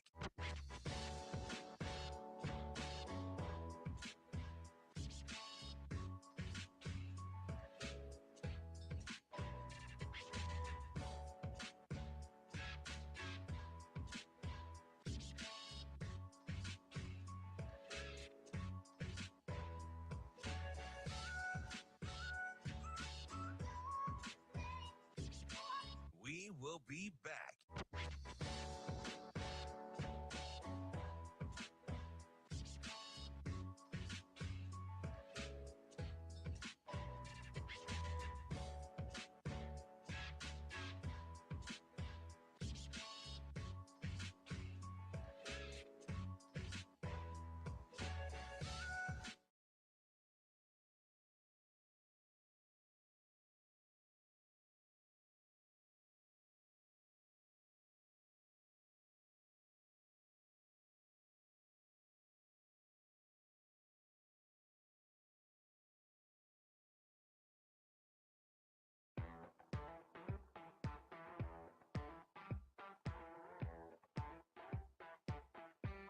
Welcome to Hurrdat Sports Radio. Welcome back to Hurrdat Sports Radio, AM 590, ESPN Omaha, ESPN Tri-Cities, KFOR in Lincoln. I'm Ravi Lulla. DB will be back with me next week. He's at team camp for Westside this week. He's coaching. And then we'll actually be out at Big Ten Media Days next week. So we will be together, but not here in the fine confines of Omaha. We'll be out at Indianapolis getting ready for football season. And we were just talking to Michael Bruntz, a Husker 24/7, and this topic came up yesterday with Anna while she was filling in, Anna Bellinghausen, who did a great job. We appreciate her.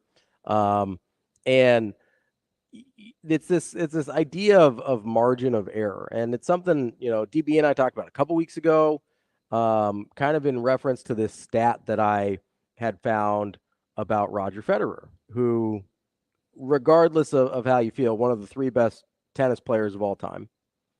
And the stat was that throughout his entire career, he's played 1,500 matches. Throughout his entire career, he'd only won 54% of the points in those matches. Now, that translated to him winning 82% of those matches, but just 54% of those points. And this, I was obsessed when I heard this stat. I was trying to figure out what these numbers meant, right? Because that seems like a crazy small margin of error. And so DB asked me about a couple other guys that I didn't have off the top of my head, but I went back and looked it up. Novak Djokovic is almost in the exact same spot. 83% of his matches he's won. He's only won 54% of his points also. Rafael Nadal, again, right at 82, 83% of his matches won, only has won 54% of his points. Now, here's where it gets really interesting to me, is those are likely, whoever you ask, the three best tennis players of all time. And they've only won 54% of their career points.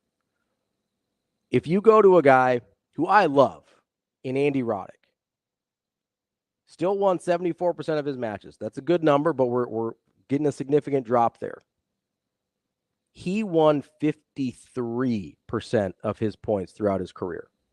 There's a 1% difference between the three greatest tennis players of all time and a guy that is essentially a historical footnote. He's a one-time major winner. Again, a guy I loved watching him play. But there's a 1% difference from being one of the 3 best tennis players of all time and being a guy that will, like I said, is a historical footnote in the game of tennis. That, to me, is absolutely crazy on the surface, right? And then if you want to take it even a little bit further back, take a guy like Francis Tiafoe, who is just a guy. He's a talented tennis player. He makes a nice living doing this, but he's just a guy. Has won 50% of his points throughout his career, and that translates to 51.5% of his matches that he's won. So the difference between being one of the 3 best tennis players of all time and being just a dude is 4%. And you're probably asking, okay, why am I talking about all these tennis numbers and whatever? It's because I don't think it's isolated to tennis. I think it is in essentially every sport that the margin of error is so much smaller between the good and the bad teams than we realize it is. Now, college football, it's a little bigger between, Georgia and Georgia Southern, for instance, just because you're dealing with totally different types of rosters.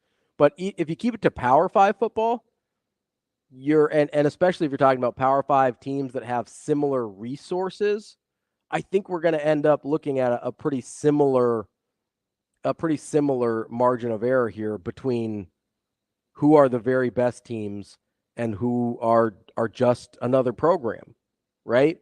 And so I wonder, is it really a 4% difference between, say, Michigan and Nebraska, for instance? That's a beautiful question. It is a beautiful question, Coach. I'm glad I thought of it. No, because on the surface, you're like, okay, no, Michigan's obviously more than 4% better than Nebraska, but are they? When you break, because I think you have to get really down into the details, because that's what it is when you're talking about points in tennis, right?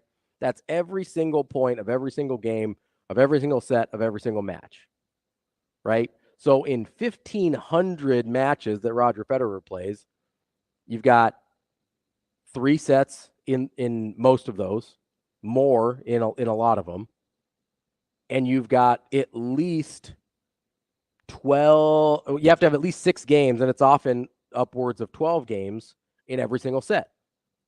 And then you've got a minimum of 5 points in every game. What's up, Shane? How much in tennis does it come down to being able to strike last? So I don't know if it's about being able to strike last, but you bring up an important point. It's about being able to strike at the right time. That's the difference here. That's the difference? Is the 4% that Roger Federer is better than Francis Tiafoe it seems to always be at the most crucial times.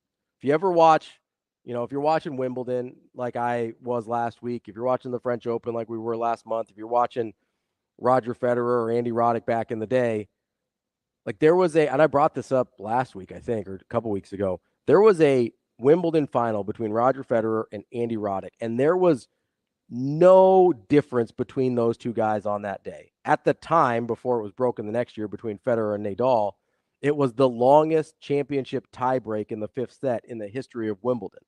There was no discernible difference between those two guys on that day, except for Roger Federer won the points that he had to win.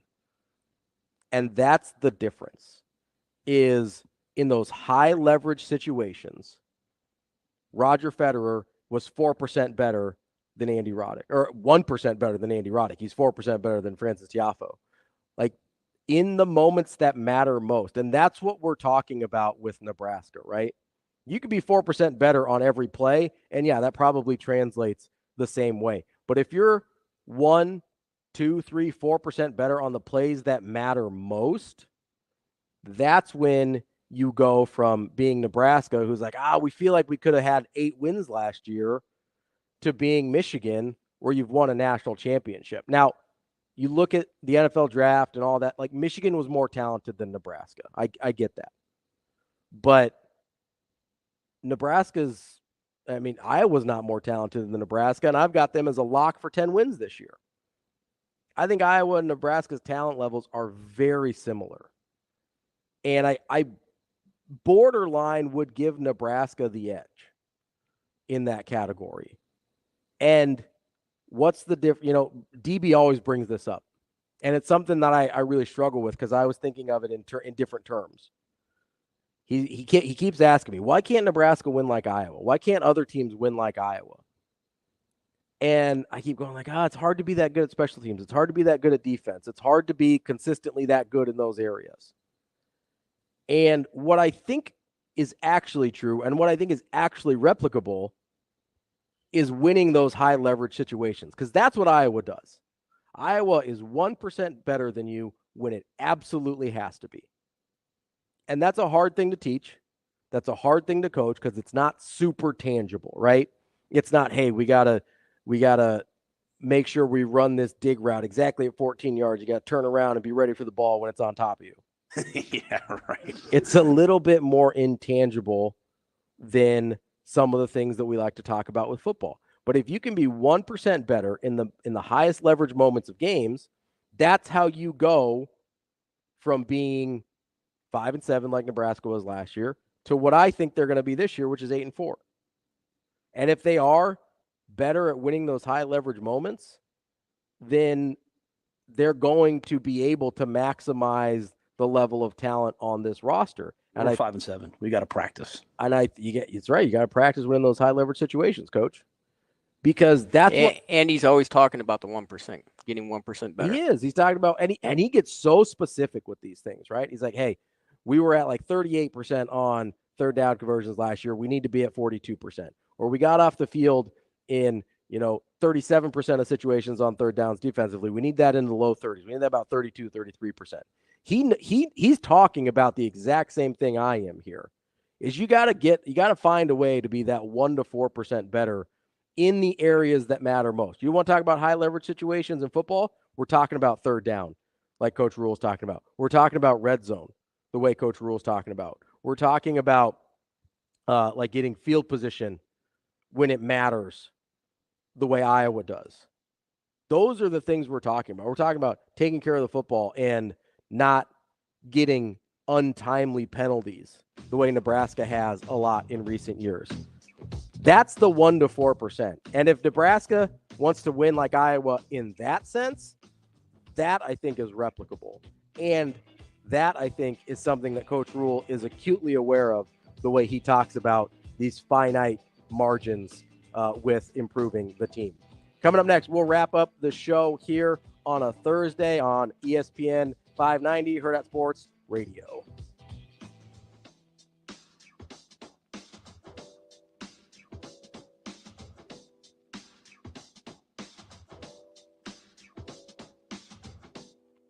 We will be back.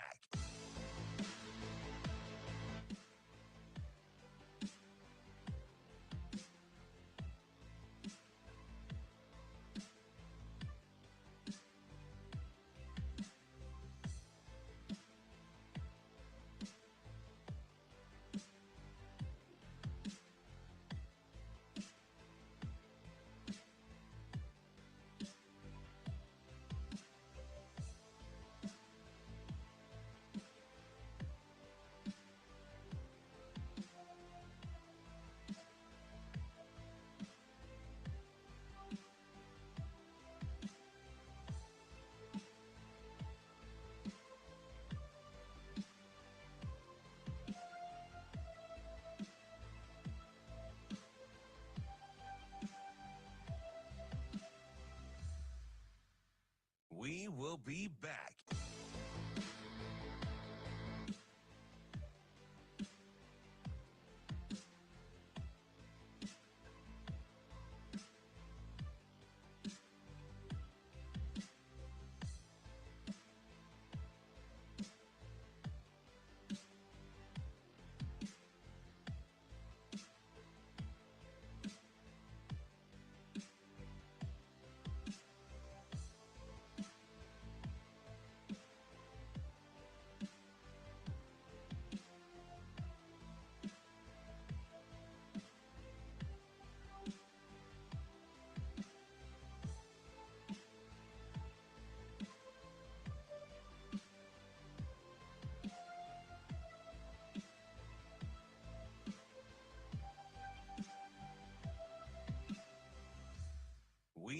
be back.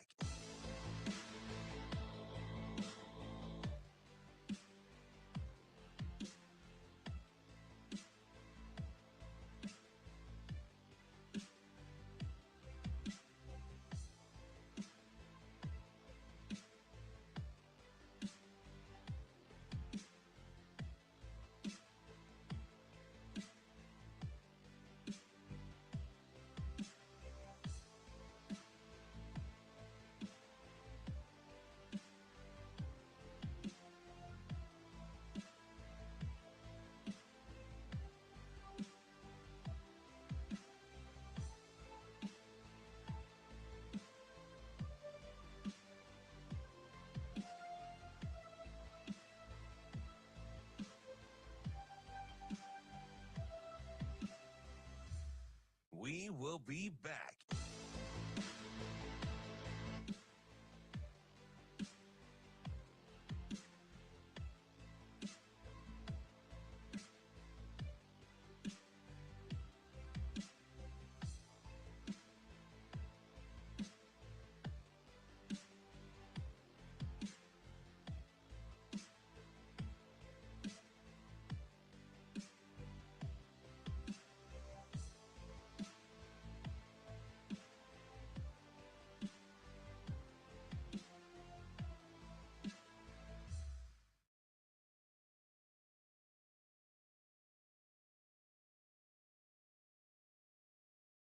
Wrapping up the show here on a Thursday on Hurrdat Sports Radio, AM 590, ESPN Omaha, ESPN Tri-Cities, KFOR in Lincoln. I'm Ravi Lulla here, closing out the show with you, and wanted to tie up a few things from college football over the course of the last couple of days, especially SEC media days.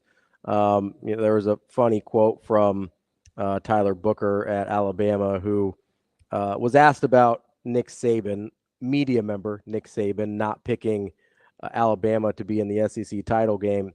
And his response was, Saban used to always say, don't let some guy that lives in their mom's basement determine how you feel, which, kind of feels like an unnecessary shot at some of the people that run websites, but that's okay, coach. And Booker's response to that was, so I'm not going to let some guy who plays golf all day determine how I feel, which I thought was a funny little shot at Coach Saban there. But it is super strange to see Nick Saban at SEC media days and not as the head coach of Alabama. It's a surreal thing that I'm not sure I'm quite used to yet. I'm not sure he's quite used to it yet either, because he, I believe on day one or day two, had a little security issue where he was not allowed into, or it took him a minute to get allowed into the building because he didn't have his press credential with him. Apparently, the young man who didn't let him in says, I knew who he was, but I was just doing my job. So I appreciate that guy. And I have a feeling Coach Saban might have appreciated him as well for doing his job. But there's some other stuff from SEC Media Days that I wanted to touch on as well.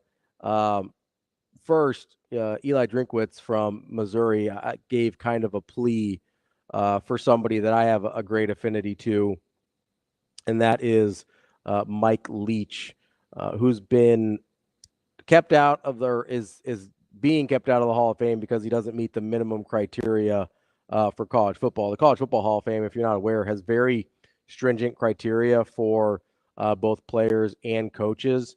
Just some of them off the top of my head. The players are, you have to either be an All-American or a national award winner, something to that effect. And then with coaches, you have to have either a 600 winning percentage or a national title, or again, something to that effect as well. But they're kind of hard rules about who cannot be eligible for the College Football Hall of Fame.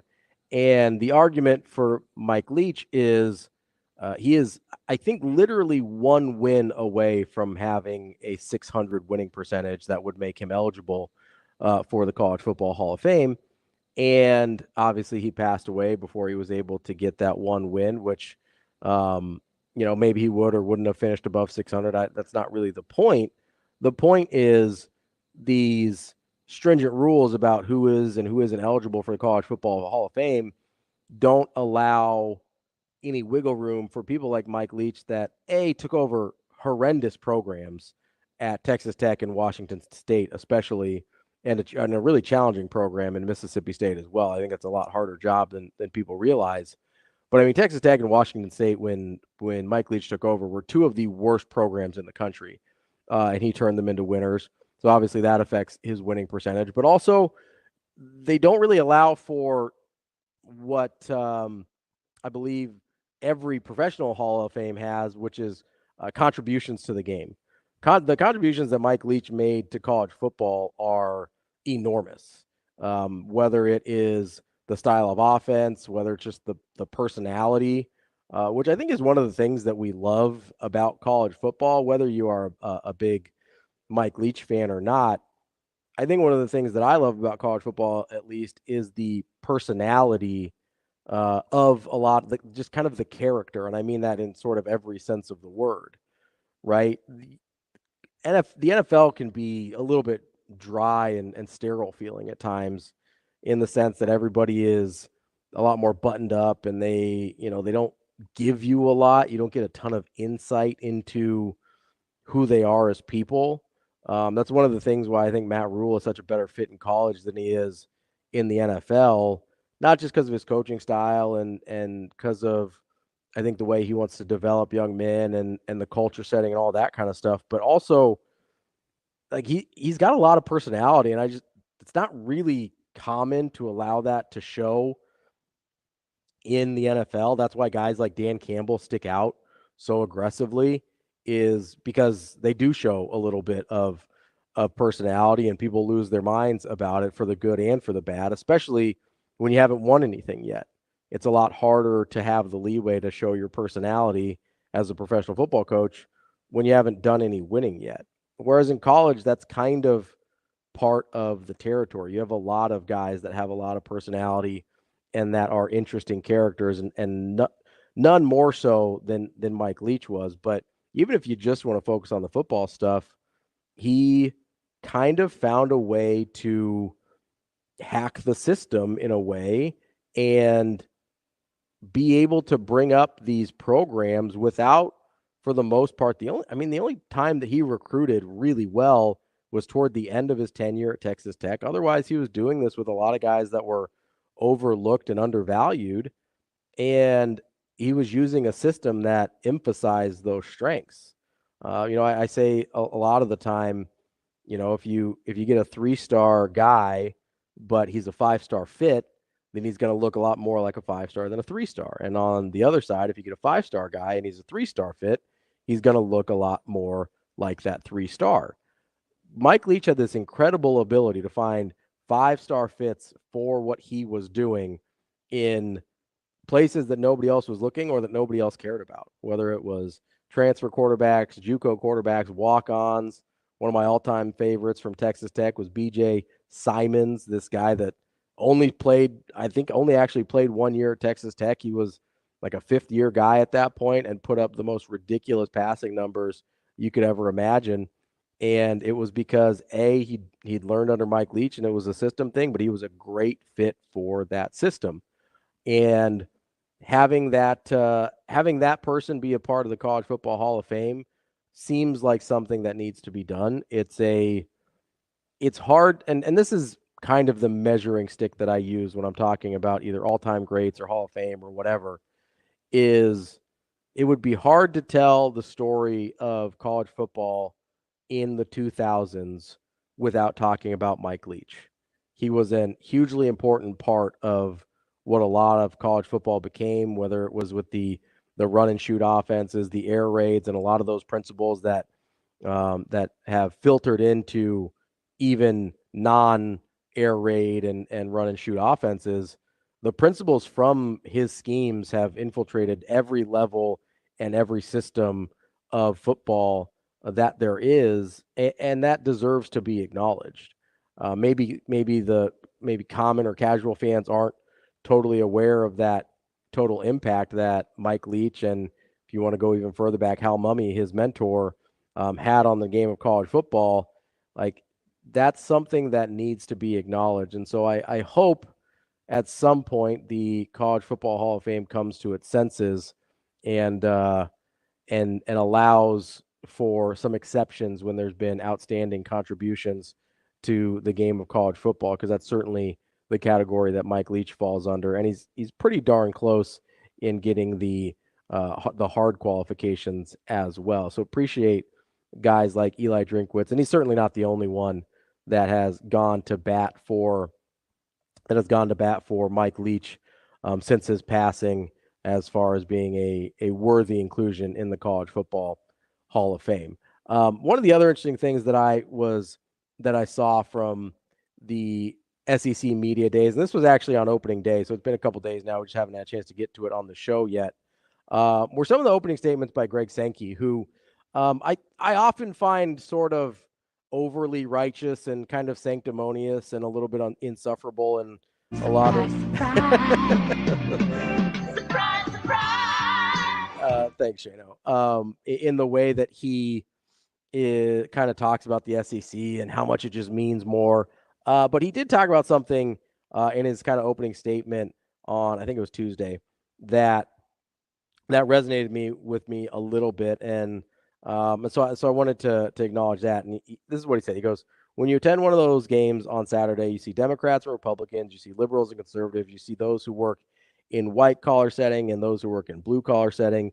You see young and old, families and individuals, people of every religious background, every demographic range in this nation. And this is not about politics. It's actually about what we do on Saturdays, that comfortable point of conversation at those family gatherings. These are remarks about the ability of people to come together even when there are differences." And he goes on to say that we actually need more of what we do in college sports, kind of throughout the country. In college sports and in college football in particular, we know there's an opponent on the field, and spread across the stadium, there's apparel from these opposing teams, one dominant, one in the minority. But in those stadiums, and I've stood with those 100, sometimes 100,000 or more to sing national anthem, sometimes thinking that the entire stadium is actually participating. And he just kind of goes on to talk about the unifying power of college sports and college football in particular. And I actually agree with Greg Sankey here, because this is one of the things that makes me care about sports the way that I do, is I think it reveals truths about the world we live in to an extent that maybe we wouldn't realize them other ways.